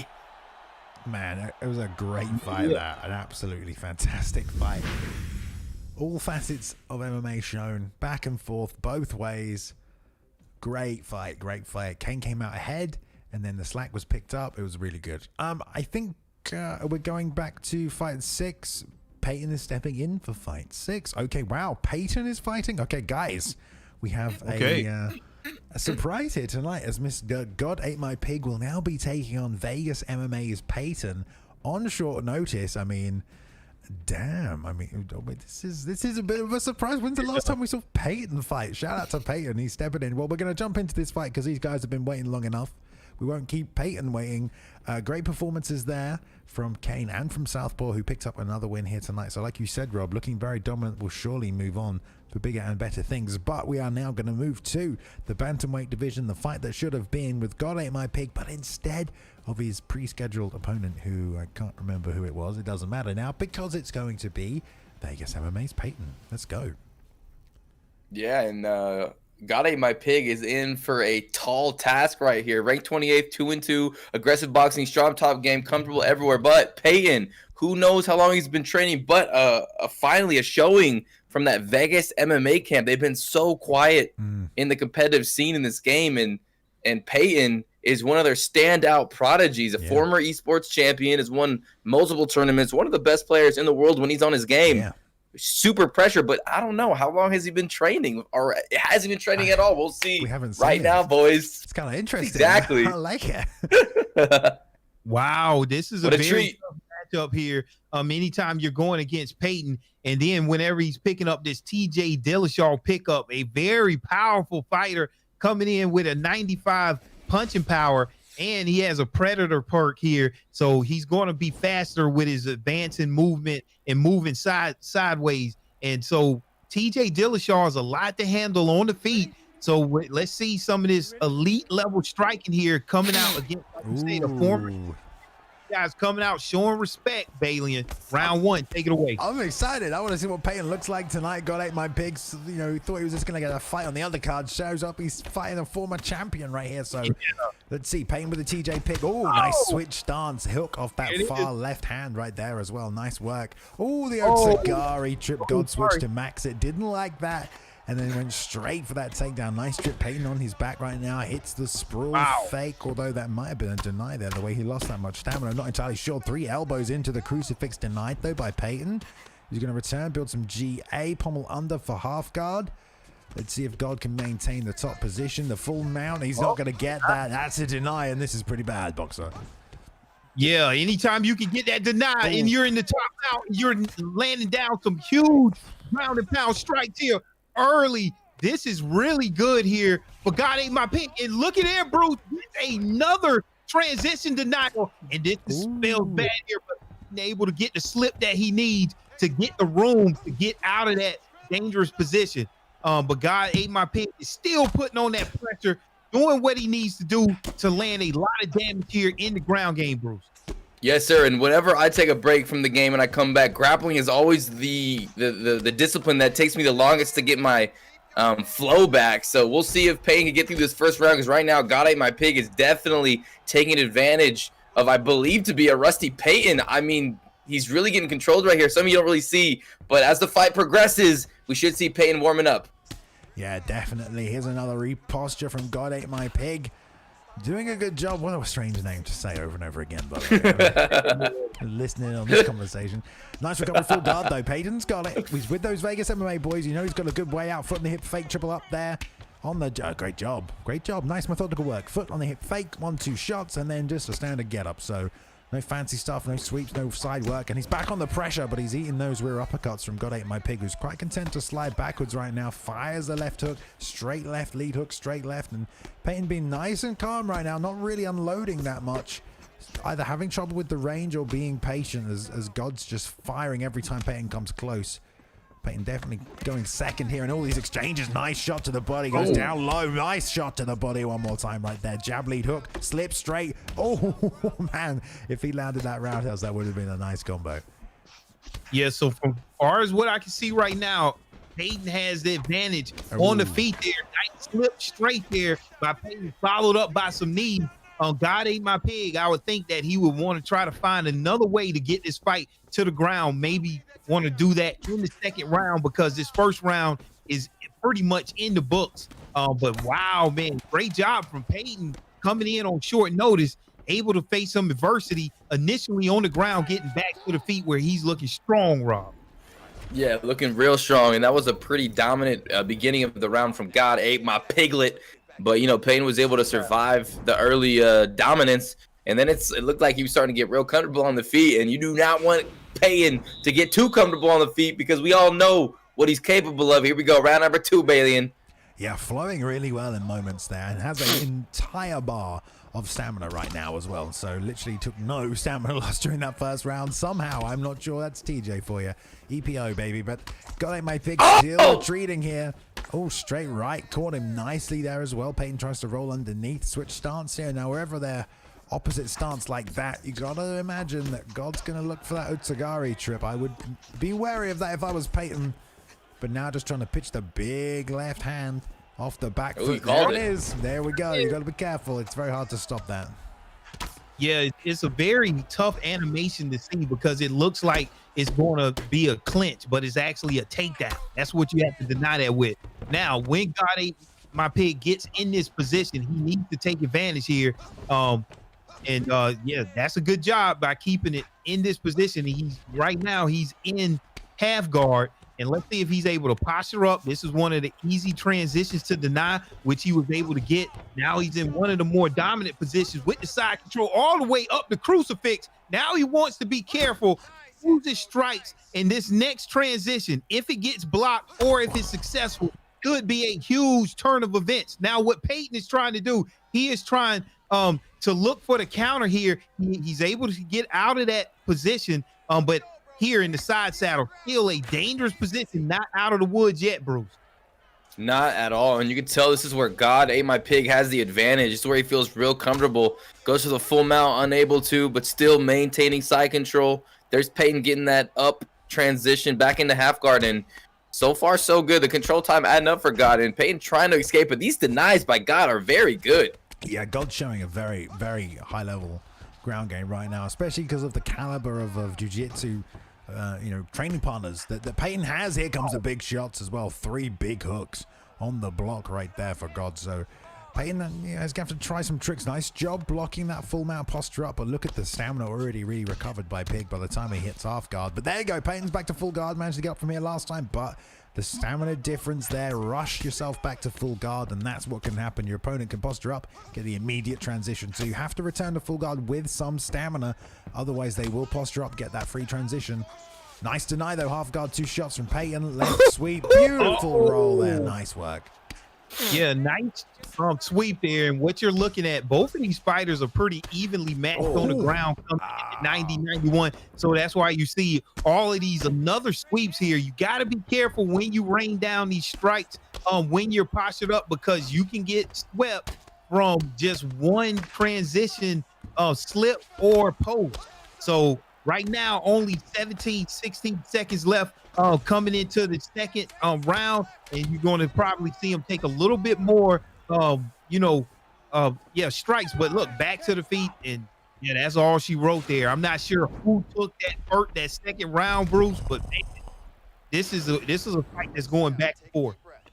Yeah, it looks like probably God took those rounds. Just looks like he's been drilling a lot of wrestling in top position, and his flicks are extraordinary. And this round is where Payton needs to shine, because he's had the first 2 rounds to dust, the rust off. I don't know how much he's been training. Looks like he's a little rusty in the grappling exchanges. I don't want to take anything away from God, but usually just don't see Payton getting controlled like that. But who knows? Maybe God is at a high level, and we're just making excuses right now. I don't really know, Bailey. What do you think?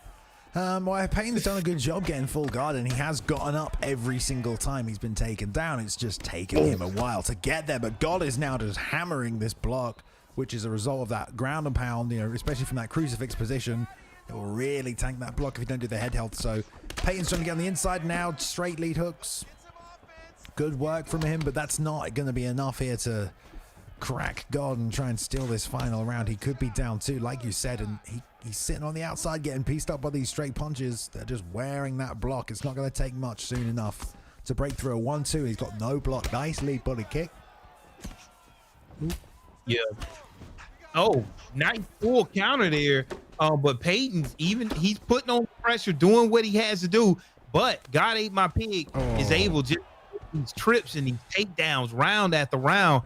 And look at here. Let's see. He's able to get back into the side control position here, and let's see if he's able to. He didn't get a transition denial, but man, this control time is adding up, and especially the time that he's spending in full mount and in half guard.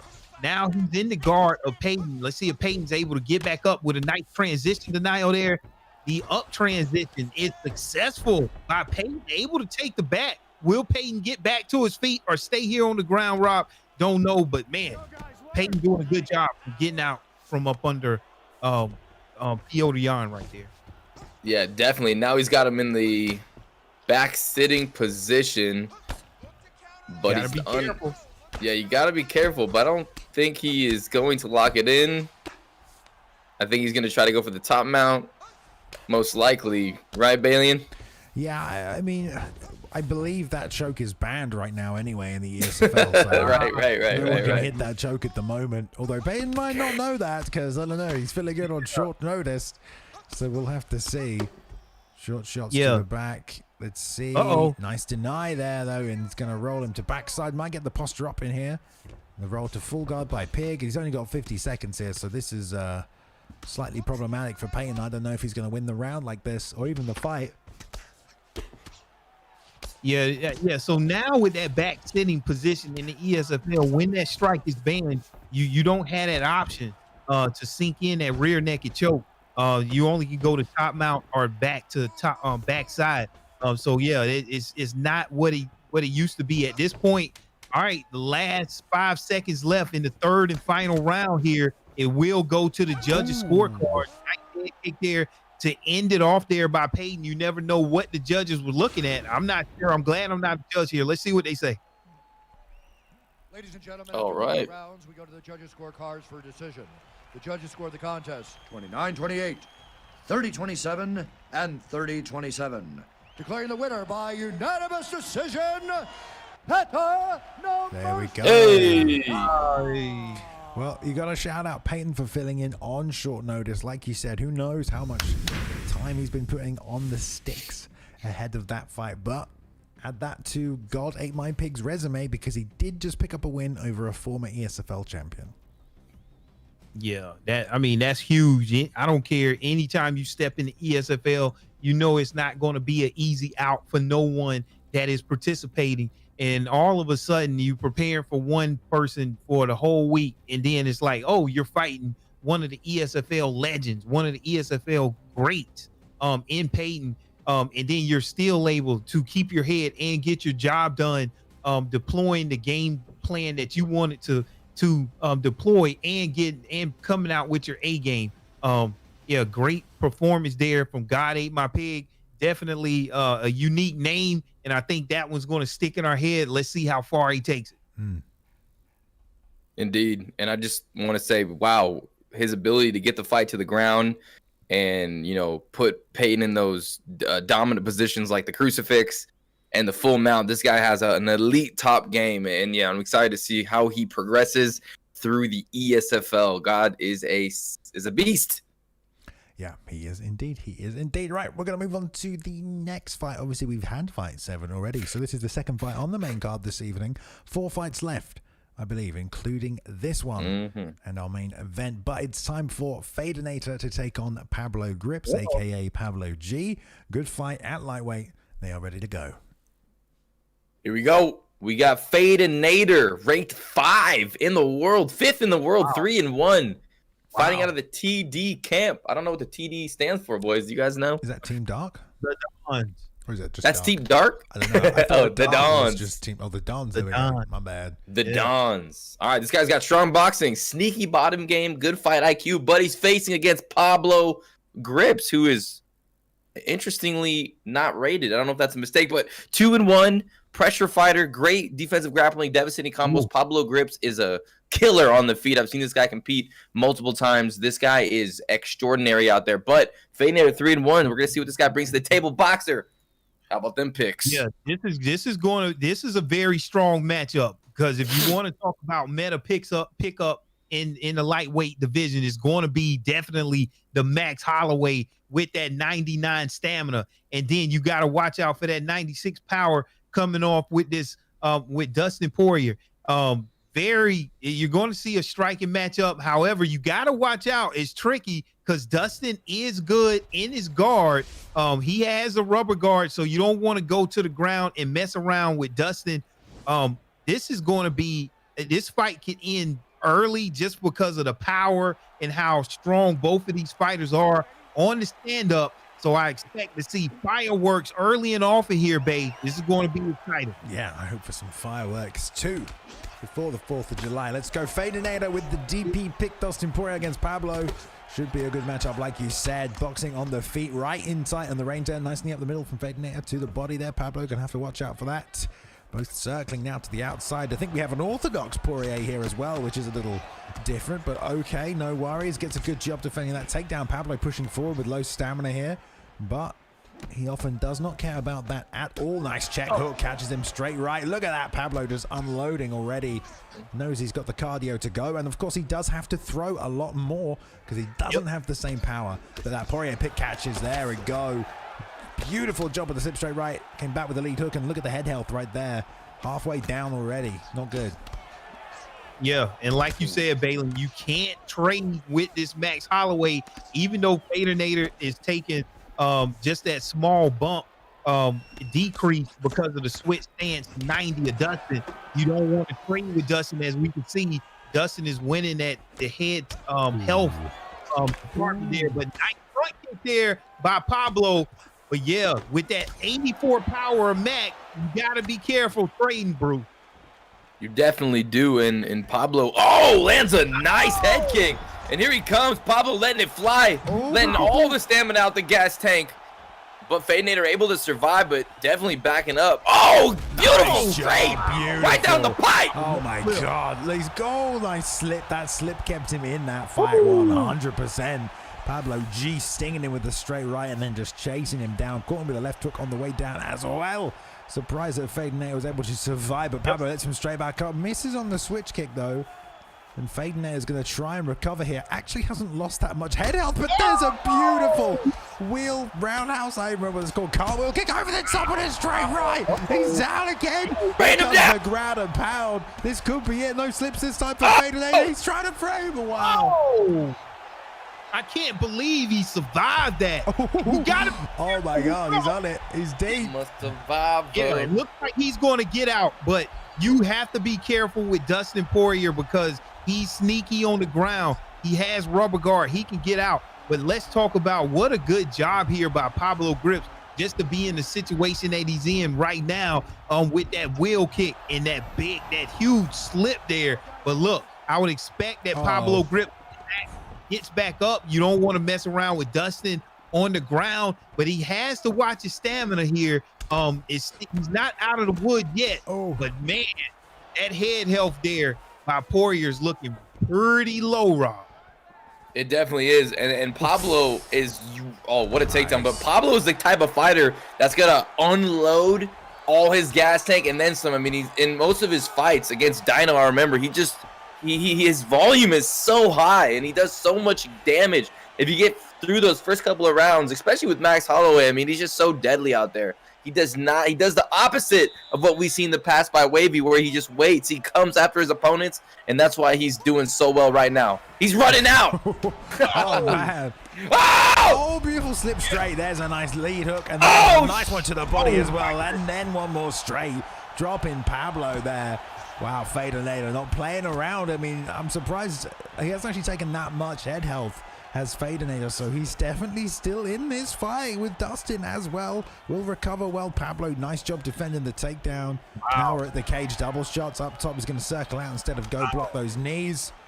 Fade pulling out here as well as not to take too many of those flurries. It was in these exchanges Pablo was catching him, especially as he stepped forward. He was landing a head kick, landing those cartwheel kicks as Fadinator entered here. So let's see now. That time in and out. Gets out of that kick. Pulls guard. Is he going to sweep him? He is. Wow. Yeah, that's a huge call right there. Yeah, definitely. That's a huge call right there. Anytime you go for that double leg bell, you put your opponent kind of in like this 50-50 scenario. And if they're blocking low, then you go high and look at there. You land off in full guard. And this is why Dustin is so dangerous, because as powerful as he is on the feet with his hands, at any moment you can find yourself in top mount here.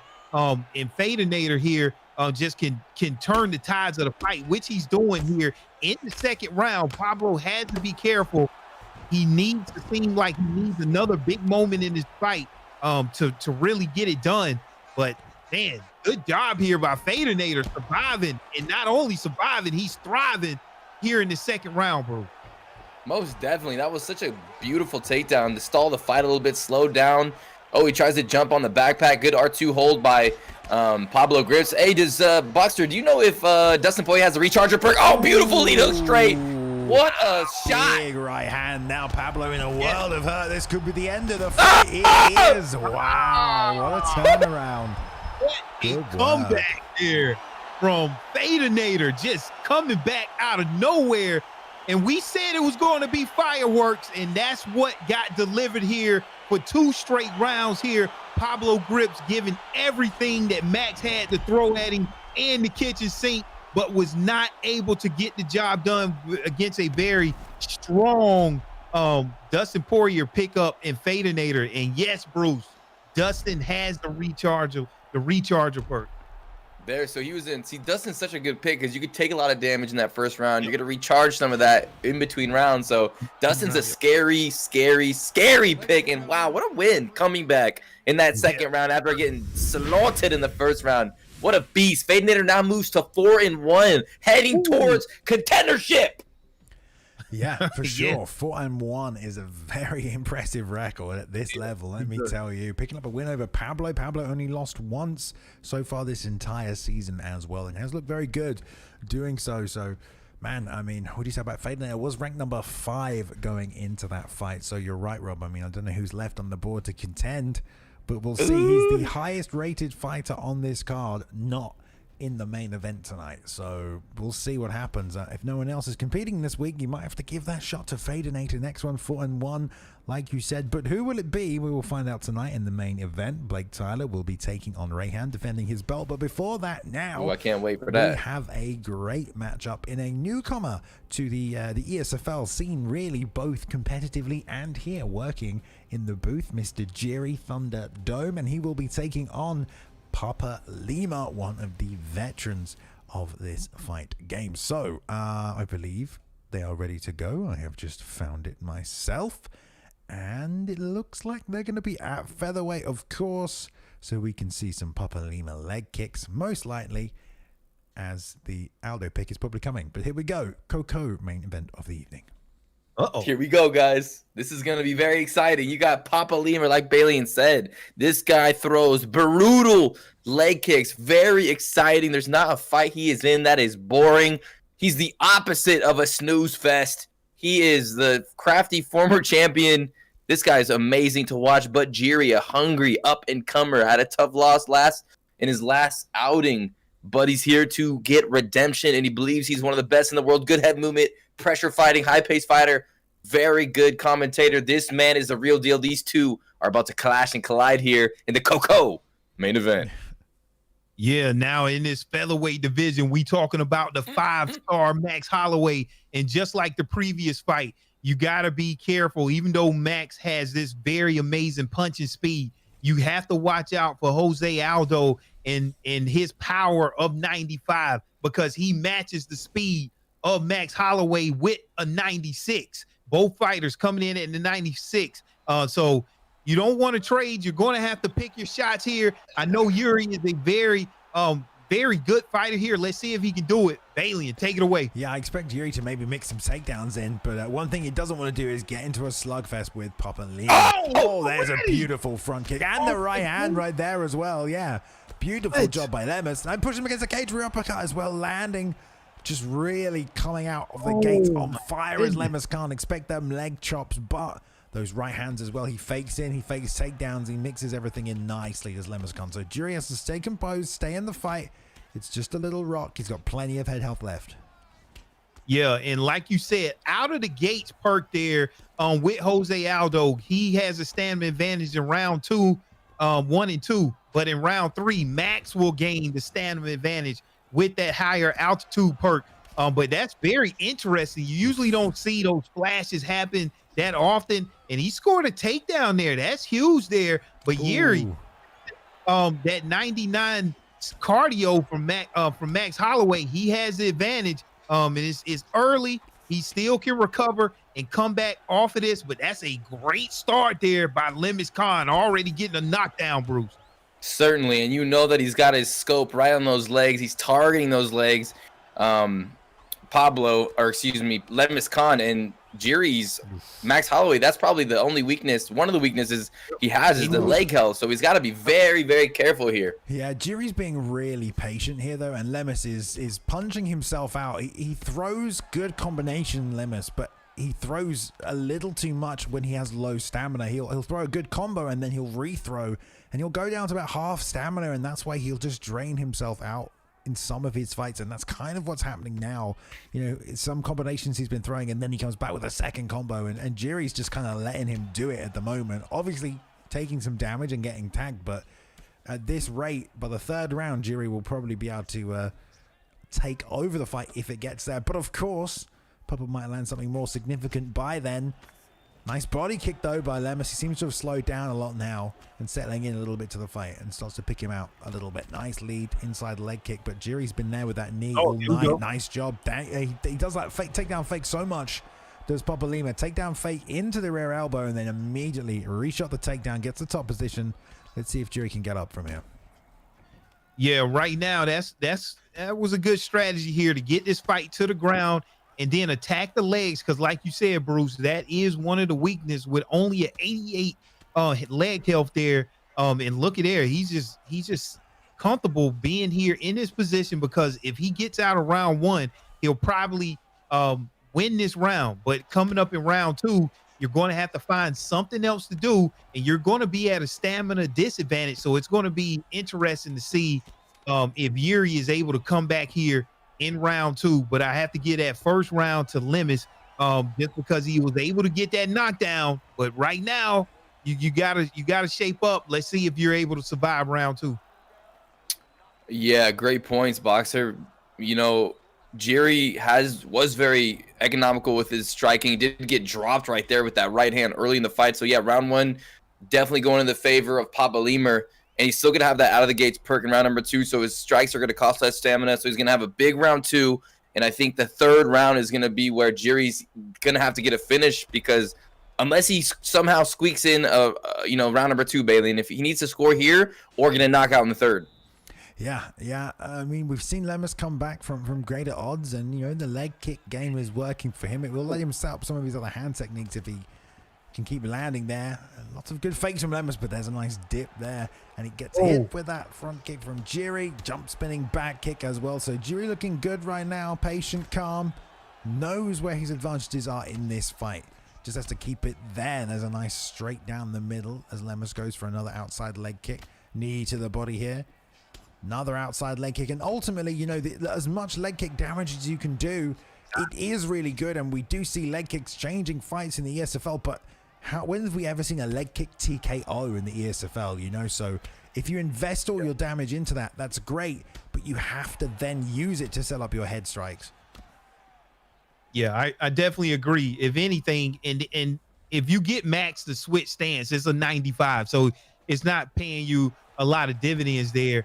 And Max still working away on his body, and see now if you're Jiri, even though you had a tough round 1, if you win rounds 2 and 3, that's going to be enough to get you the entire match here.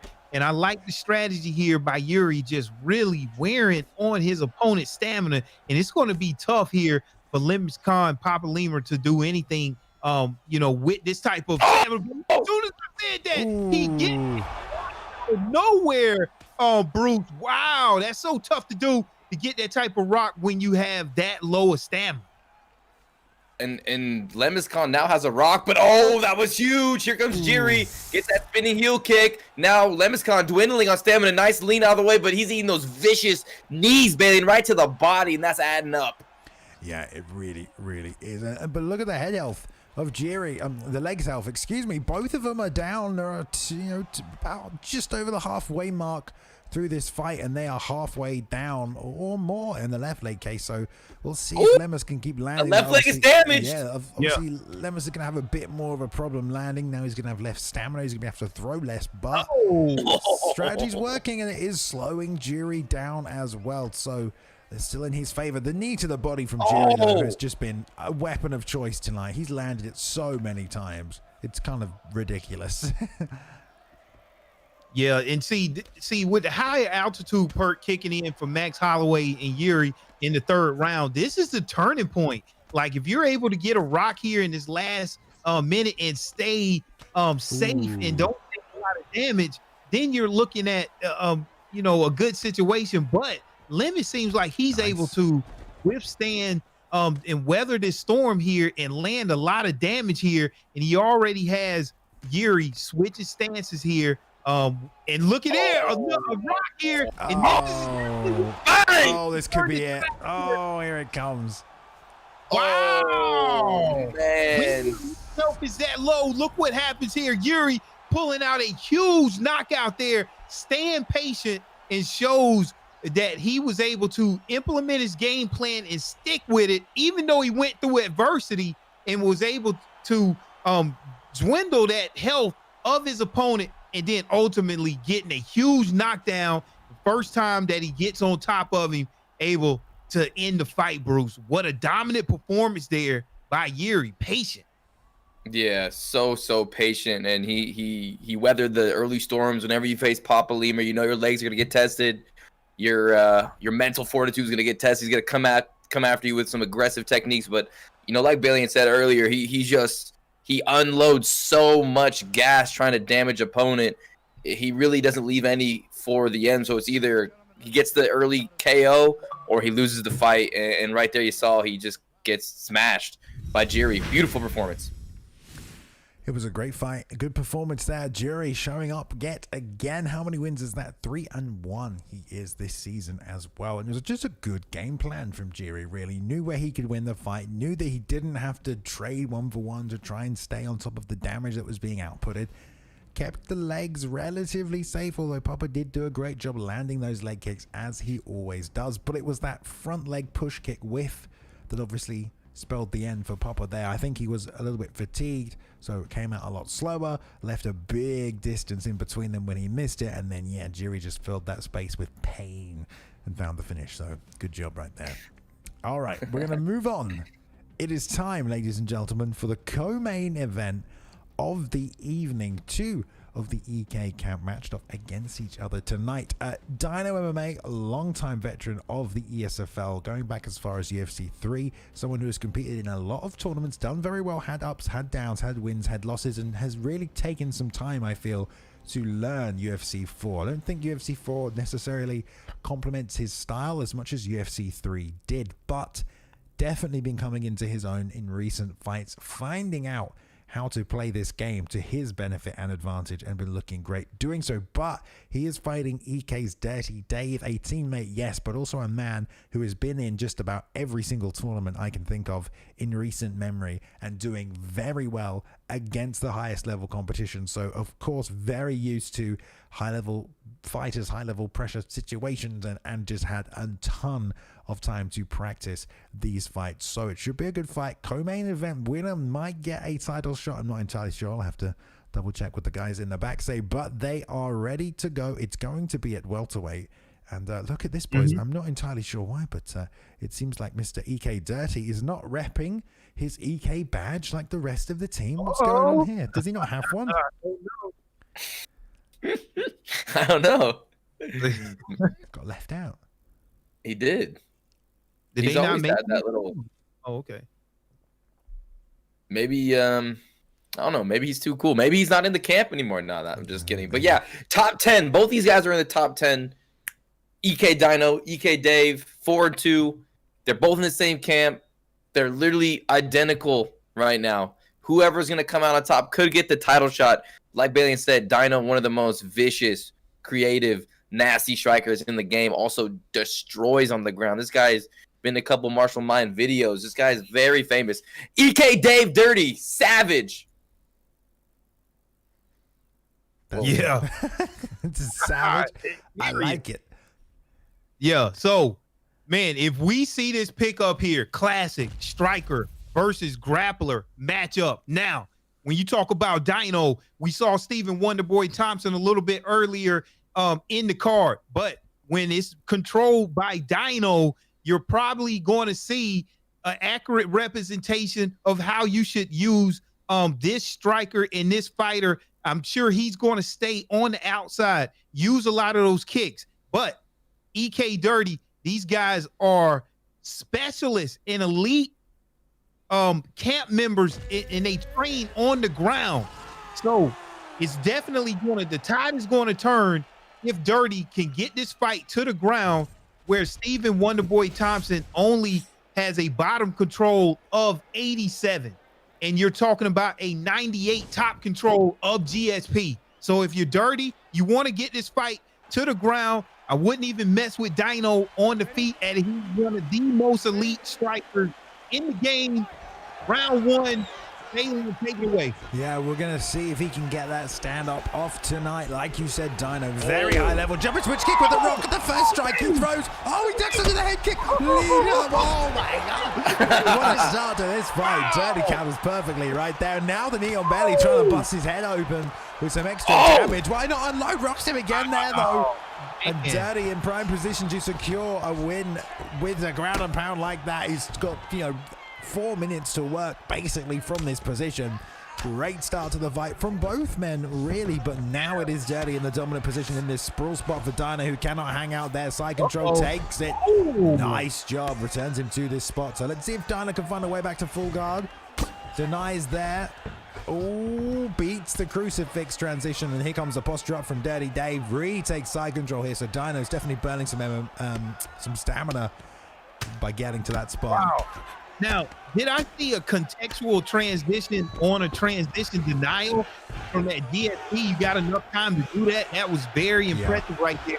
You guys got to let me know what I was seeing. But right now, in looking to go maybe in the crucifix, looking to go in the top mount here. And now this is where you want to be on when you're DSP. You want to be on the top because it doesn't matter how good Dino is on the feet. When his back is up against the mat, all of his powers are mitigated. And look, EK Dirty just raining down some huge ground and pound there with that top control of 98 here, showing off by GSP.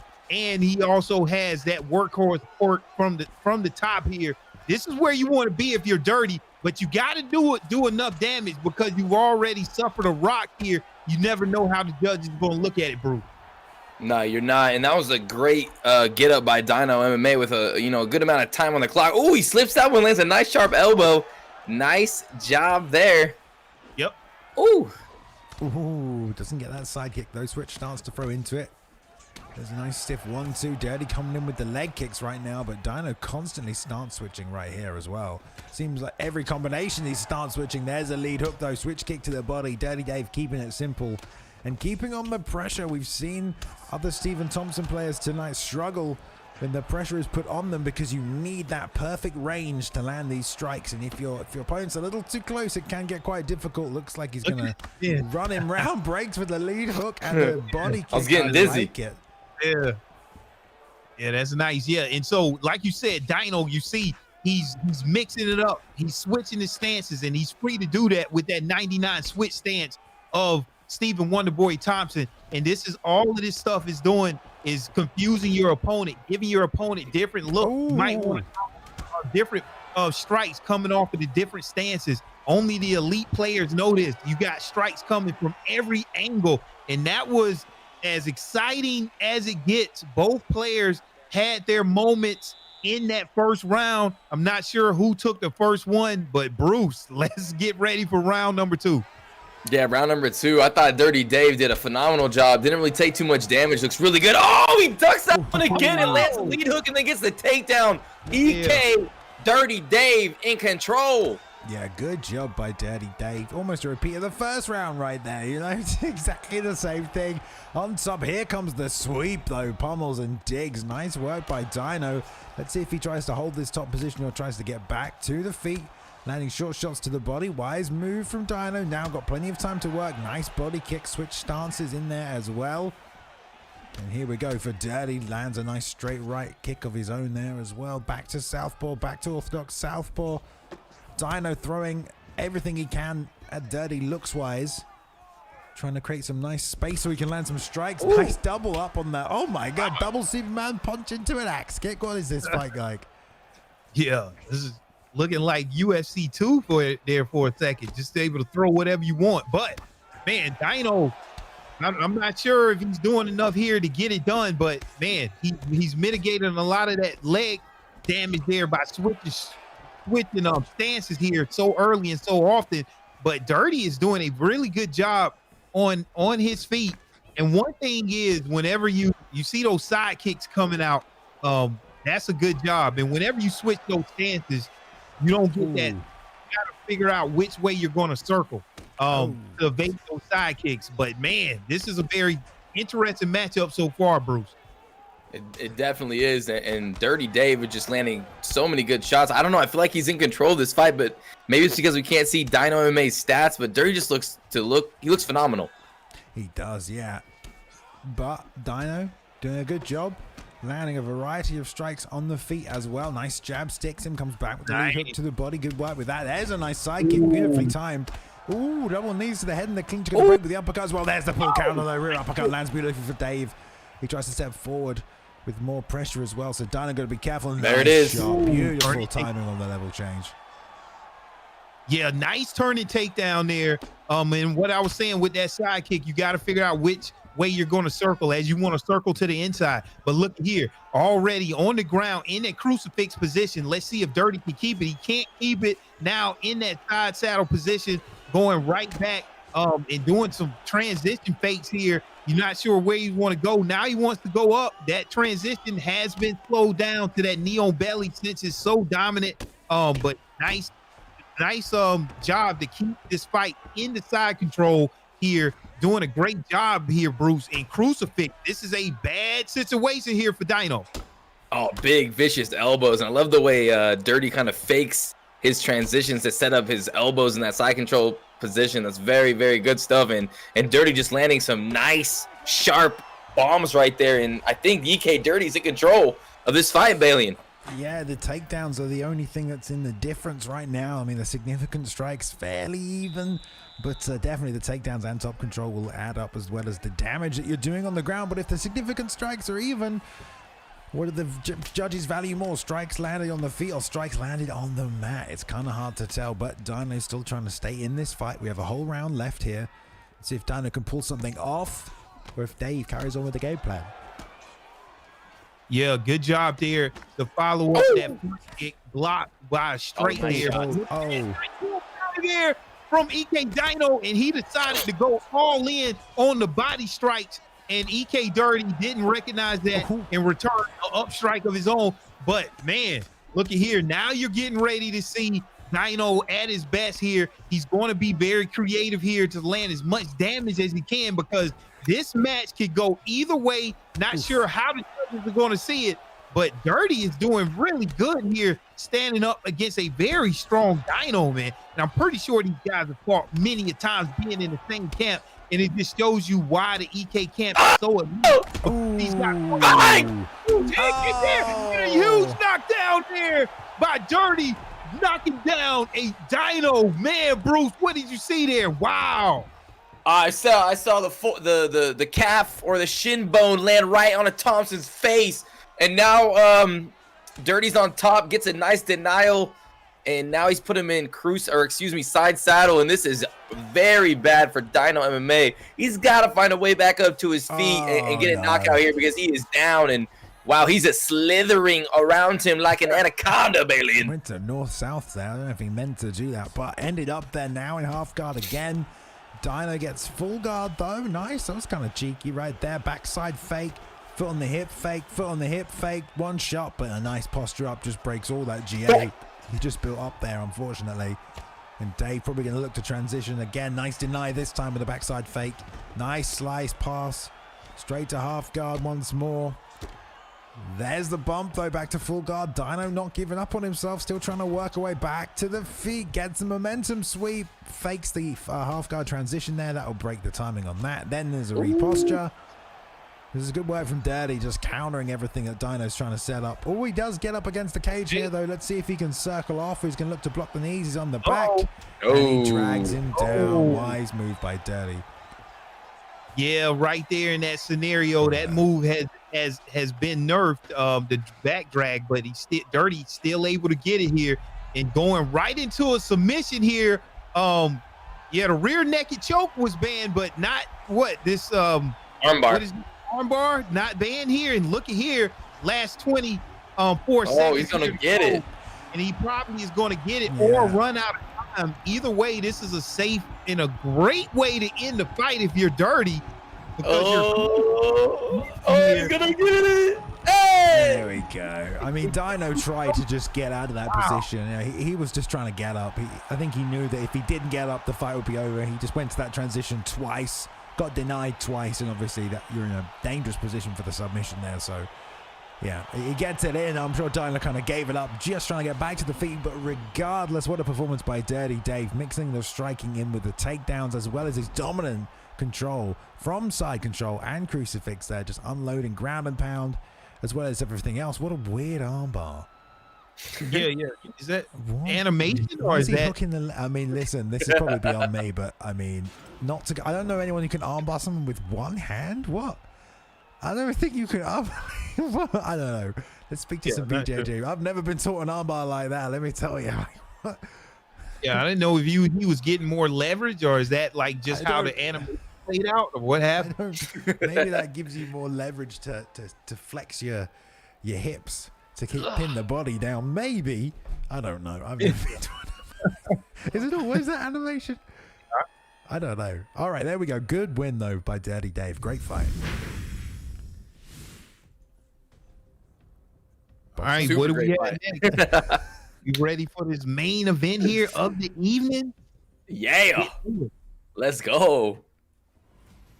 Man, I can imagine if you're EK and you're going back and forth between all of the EK members, man, you just have a tough day every day. Is just in a normal party, just fighting everybody. You know, Right. we had so many EK fighters on the roster today, whether you're looking at Dave, Dino, Slick, Spider, I mean, Top Dog, Issues. You know, it's just the list just goes on and on. So, you know, if you're good and you think you have what it takes to get in any one of these camps, this is how you get so good and you become elite, because on a daily basis, you guys train together. And right now it looks like this is almost like an EK card with so many people. Yeah, they're recruiting. They're coming. They're posting a lot on social media, and they're adding to their ranks, and they're trying to, you know, reestablish themselves as one of the top tier camps. And throughout these ESFL cards, they've been doing a good job at that. So Definitely. couldn't agree more. Maybe they'll recruit you, Rob. You want to join them? I'm a lone wolf, baby. Yeah, me and Rob were lone wolves, man. What would be our camp name? Yeah, We'd be like, no one's ever reached out to me either. Maybe people just don't. Maybe they don't think we're good enough, guys. I don't know. Like, what's going on? I'm pretty sure they telling us why in the chat right now. There we go. I already want to see it. Well, yeah, we're not dedicated enough. You know, that's it. That's what happened. EK Valiant. I like that. That sounds good. Yeah. I'm on board. I like it. I want to join the Four Horsemen. Ooh, Sounds like your kind of camp to this, Rob. I like it. Just pure determination by any means. I like it.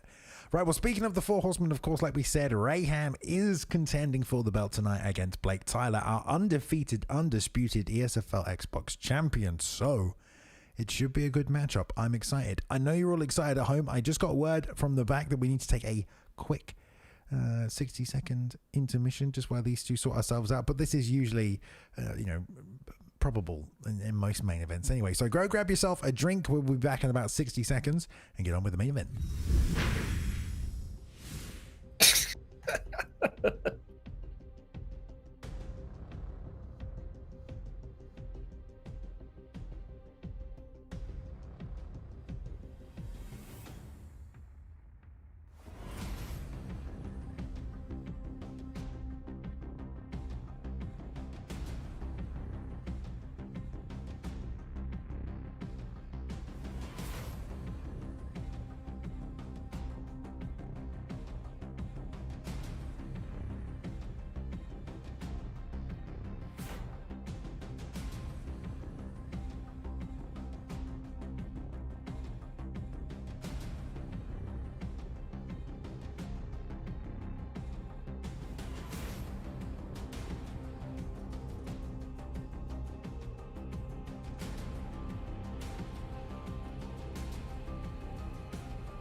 Okie dokie, everybody. They are ready. They're in the picking stage. It's bantamweight. It's a best of three. Let's take a look at the fight. Rayhan and BlakeTylerr here. I'm very excited for this one. Two legends in the game. What you know about these fighters, Bruce? Oh, man. I know a lot. I know that BlakeTylerr is the current champion right now, undefeated, a part of the TD camp, extremely composed, works the body, patient, yet aggressive. This guy has not lost yet, a dominant champion right now, but he's going against the dark one. He trains under the Sith Lord. He is a nasty player. T4H Rayhan, the creator of chaos, is coming for this belt, and he knows he can do it. Here we go. It was the indeed. Rayhan pushing forward early as well, sticking in with the big right hand. Rayhan has shown some great grappling throughout his ESFL career, but also he does have very good boxing, sometimes underrated, but there's a nice left hand by BlakeTylerr, who always fights southpaw, loves the Peter Yan pick, and always fights very patiently, especially off the back foot. But here's Rayhan already on the back, gonna hit the shot. No, doesn't go for the drag. One shot break there as well. Double jab straight left from BlakeTylerr, but walks straight into that ankle pick. But Rayhan doesn't get it. Another knife from him as well. Stamina starting to fade. Nice straight left to the body. Knees up the middle for Rayhan as well. Double knee that time. Really using that clinch tonight. Ooh, cheeky double knee as well. Yeah, this is an interesting pickup here from Rayhan. He wasn't able to get the takedown there because we know TJ Dillashaw isn't one of the best wrestlers in the division. But maybe he thought that if he couldn't get the fight to the ground, he wanted a fighter that had a little bit more stand up. But because we know T4H Rayhan wants this fight to the ground, and that's why those knees are opening up. Now, this is an interesting position because look, he hit the turning takedown off of that cage position there. And now this is where T4H Rayhan, one of the best players in the game, and why he is in the championship match right here, raining down some huge ground and pound here from the top control. This is not where you want to be, Bruce, when you're fighting T4H Rayhan. Definitely not. And Rayhan is one of the only people I see or have played against that utilizes that turning takedown. So he leaves no stone uncovered. And here we go. The arm triangle, Bailey. What's going on? I mean, he's pushing and pressing into it here, just trying to cook him a little bit, maybe get the feel of it, and also definitely score some points in this 5-round fight. He's actually doing really well, considering the stamina is so even. Just shows you how dangerous the sub-game of Rayhan is, just making the read on the turns and the change of direction right here from BlakeTylerr. Got the pass to side control. That's all he really needs out of this here. That's a free position transition. Yep. So close. Oh my God. Goodness. Oh my God. But he will take side control from this as well. Double, triple elbows there as well. And back to the sprawl now. Earlier on, BlakeTylerr gave up the half guard. And that's what ended them in that half guard position before Rayhan hit that arm triangle. So let's see if he's waiting now. He's waiting this time, Boxer. Yes. Yeah. So anytime you get that close to getting finished that early, this right here just put a lot of fear. And now you're playing the game again. And you probably will be in this position throughout the first round. And you got to think Rayhan probably is going to take this round, even though you might get an escape here from BlakeTylerr. But look here, man, 16 seconds to go. And this just has to put a lot of fear inside of you because you know, like, you can't play around anytime Rayhan grabs the choke. And the round is over, and you've been in this position for the majority of the round. Crazy. Man, I gotta say, BlakeTylerr's got some good submission defense. He had the stamina disadvantage. Rayhan had already tried once. He kind of downloaded his rhythm, and so far the champ holding strong. But man, Rayhan is threatening him time and time again. The contender is here to win. Yeah, Blake going back to the double jab straight left has been working nicely for him. Nice lead knee right there. Comes back with a straight lead hook. Not a straight lead hook. Catches Rayhan. He tries to lean on that clinch. And Rayhan probably needs to use his striking a little bit. Get him second guessing. There's a straight left again. Keeps stopping the clinch. Nice drive with the double leg. Gets to the cage. Break from BlakeTylerr though, but eats the lead uppercut. And Rayhan definitely needs to keep those strikes coming to help set everything up. 1-2 up the middle. There's the clinch. 2 knees. No, just one into the ankle. Nice job. Stands on top is just so hard to stop. Nice deny. But it's things like that that really, round out Rayhan's game. Yes, he uses the clinch a lot to get these takedowns, but he's denying those, those reversals from those positions. He has a complete game that lets him sort of lean on other things that some people would, not tend to use, might find cheesy. Whatever the answer is, he has a lot of other facets to his game than just that. Yeah, one thing that I like about Rayhan, he has a diversity of different takedowns. We've seen takedowns coming from the back. We've seen regular takedowns. We've seen turning takedowns. I mean, we see takedowns coming from the clinch. A nice uppercut there to get the first rock. And that's one thing. He didn't pick Triple C, one of the better wrestlers in the game. But now he picks TJ, who has sufficient, takedowns and ground, but he also has nice striking and look. Still able to get the takedown here, even with TJ Dillashaw. And 2 minutes to go in the second round, and you're in Rayhan's side control. This is not where you want to be if you're BlakeTylerr. No way. And Rayhan's ability is to get in your face and just utilize so many different techniques to get you to the ground or punch you in the face or grab you in the clinch. I mean, you have so much coming at you. I can tell BlakeTylerr's a little overwhelmed right now. Man, that body really getting beaten up right there. I'm waiting for the meta shift right here, Bruce. Bay. You don't have to take all of that damage there from the body, but I'm pretty sure it will start to shift. But man, right now it is looking good here. Oh wow! For T4H, can all of his dreams start to come true right here in front of us? Oh! From T4H. Wow! Oh, it's Dude, got Rayhan is just. Oh, well, yeah. Wow. Oh, damn. Man, Rayhan's on fire tonight, just timing BlakeTylerr there with a beautiful slip straight. I feel like Blake's having to throw a lot of volume to stop that clinch. You know, as soon as Rayhan comes near to him, he's just firing that straight punch out. Just like, get away from me. Don't you clinch me. But it's giving Rayhan an opportunity to time that slip nicely there. Trying to hit the sprawl. He's going to get it. But this has not been a good spot for Blake. Only 15 seconds left, though. Wisely retakes half guard. Yeah. Finally, at least anything not to take any of that damage. But the thing is with Rayhan, you're worried so much about the takedown that it kind of messes up and it clouds your judgment of what you should do protecting your head, because any moment you can get taken down. And with his strong submission game, this actually helps his striking, even though he's not the best striker. But you got to worry about his takedown so much, it helps his striking out. And Rayhan just putting on so much pressure, you can't escape it. You just have to deal with it and see if you can make the right calls and the reads, because his takedown game is so strong. oh my goodness. And his striking is nice as well. Look at that 1-2. Oh my goodness. He just had BlakeTylerr on his back foot this whole fight. And you don't really see that too often. Rayhan looking dominant. Yeah, that right hand has been a weapon for him. You know, he just nails him with the straight and then comes straight back with the jab rear hook every time. And it's just been cracking Blake. Blake has a ton of block left. So I don't know if he's breaking through the block or just out-timing Blake before he can get his hands up. But he definitely has enough block left, and there's some good work by Rayhan from the top position as well, just battering BlakeTylerr underneath. Now, don't forget, this is a best of 3.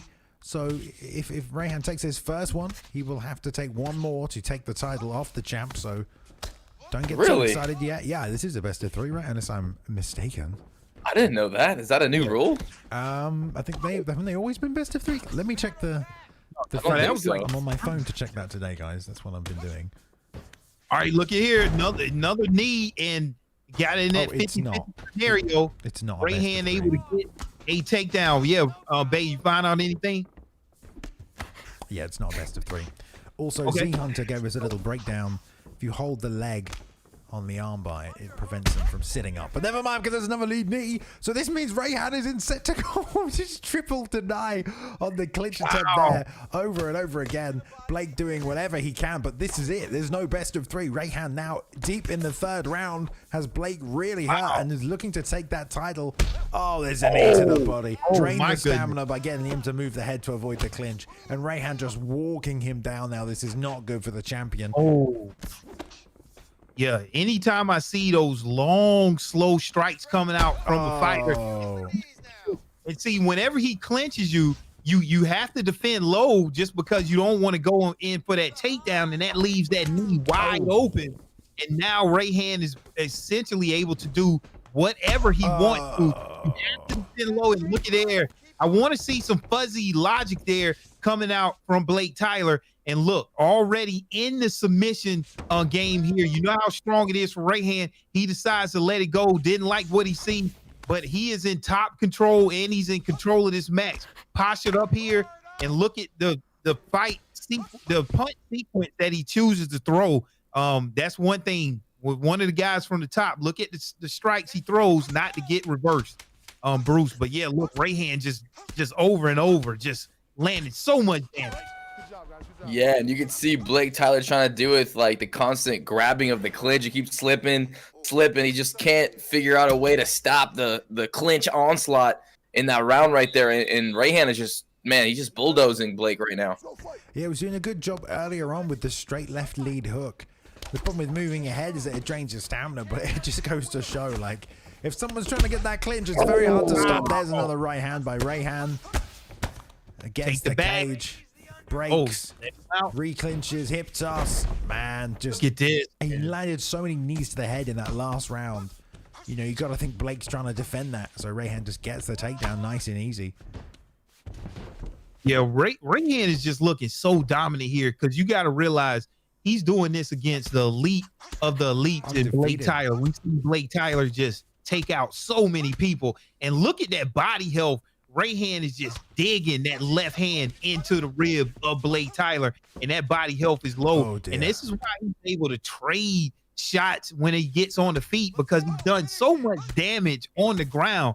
I mean, this is just over and over repeatedly. I mean, it kind of just breaks your will. It's almost like a Habib type performance here. He goes for that takedown, but he didn't get it there. Back on top.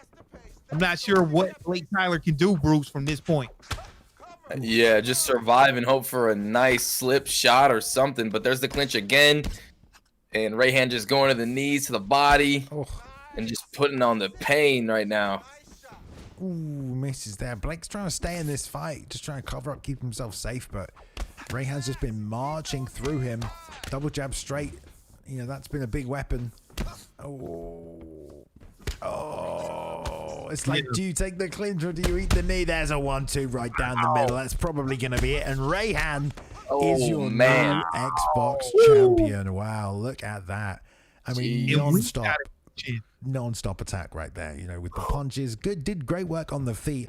Obviously used the clinch to great effect. Really got a bunch of takedowns and a bunch of damage in the clinch. Drove him to the cage with it, but just unstoppable in his pressure, Rayhan right there.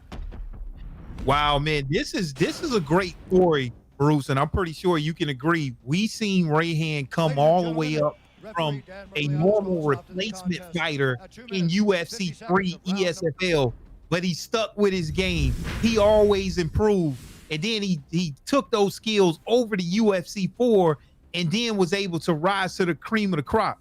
Initially, starting out, make no mistake, Rayhan was an average run-of-the-mill fighter. Now he's shown what you can do whenever you work hard and continue to perfect your craft and not worry about winning the fight in a certain type of way, instead doing what's most effective. And now he's the champion of the ESFL. No one ever can take it away. I owe him a role over there in my Discord. Man, great job here by T4H Rayhan becoming a champion for the Xbox division for the ESFL. This is huge, Bruce. Yeah, the locusts of the T4H camp, the swarming mentality. They're just grabbing the clinch when you're trying to move your head. They're hitting you with shots, the 1-2, the ground game, the control, the flicks, just everything molded together. And this kid is a monster, and I don't see anyone touching him. I mean, I don't know how you – I don't know. We have to find someone that could stop that sort of game plan, and that's going to be really tough to find. And wow, dominant performance. What a killer. Yeah, what a killer indeed. Just, I mean, like you said, attacking with the submissions every single opportunity, attacking in the clinch every single opportunity, attacking with the takedowns, attacking with the striking. It's just you got so many things to worry about. And, you know, BlakeTylerr's more of a counter striker that builds into his, you know, game later on in the fight, and just was run over by Rayhan tonight here. Did a good job with the straight right initially, stopping those clinch entries, but once you start moving your head, I mean, it's fine. You avoid the clinch, but then they can just re-clinch. So you're just stuck doing this until you run out of stamina, right? You kind of have to throw back, otherwise they'll just try and try again. But definitely showing that Rayhan definitely showing what that clinch is like in UFC. In UFC 4. Right. There you go, though, guys. There you go right now. Rayhan, your new Xbox champion. Congratulations, T4H. You do have a champion. And I'll tell you what, he will be very tough to beat there, Mr. Rayhan, because he does string everything together very well, and he does have a really good mastery of everything. Like you said, just an example there when he got those takedowns and he was in stack position, denying those little positions, doing a lot of good sweeps, just a good commander and high level knowledge of the entire game. So there we go, a new Xbox champion is in the books. Tomorrow night we will be back again. ESFL 117, the champion on PlayStation Zayaf will look to defend his belt, and next week as well, Wednesday and Friday. Wednesdays you can catch the affiliate leagues for the ESFL, which are the up and comers. Think of it as the contender series of the ESFL. And then Friday nights, of course, we have Muay Thai here with the 80X tournaments. If you are not following on YouTube, get over there now, hit subscribe and check out all of the past events.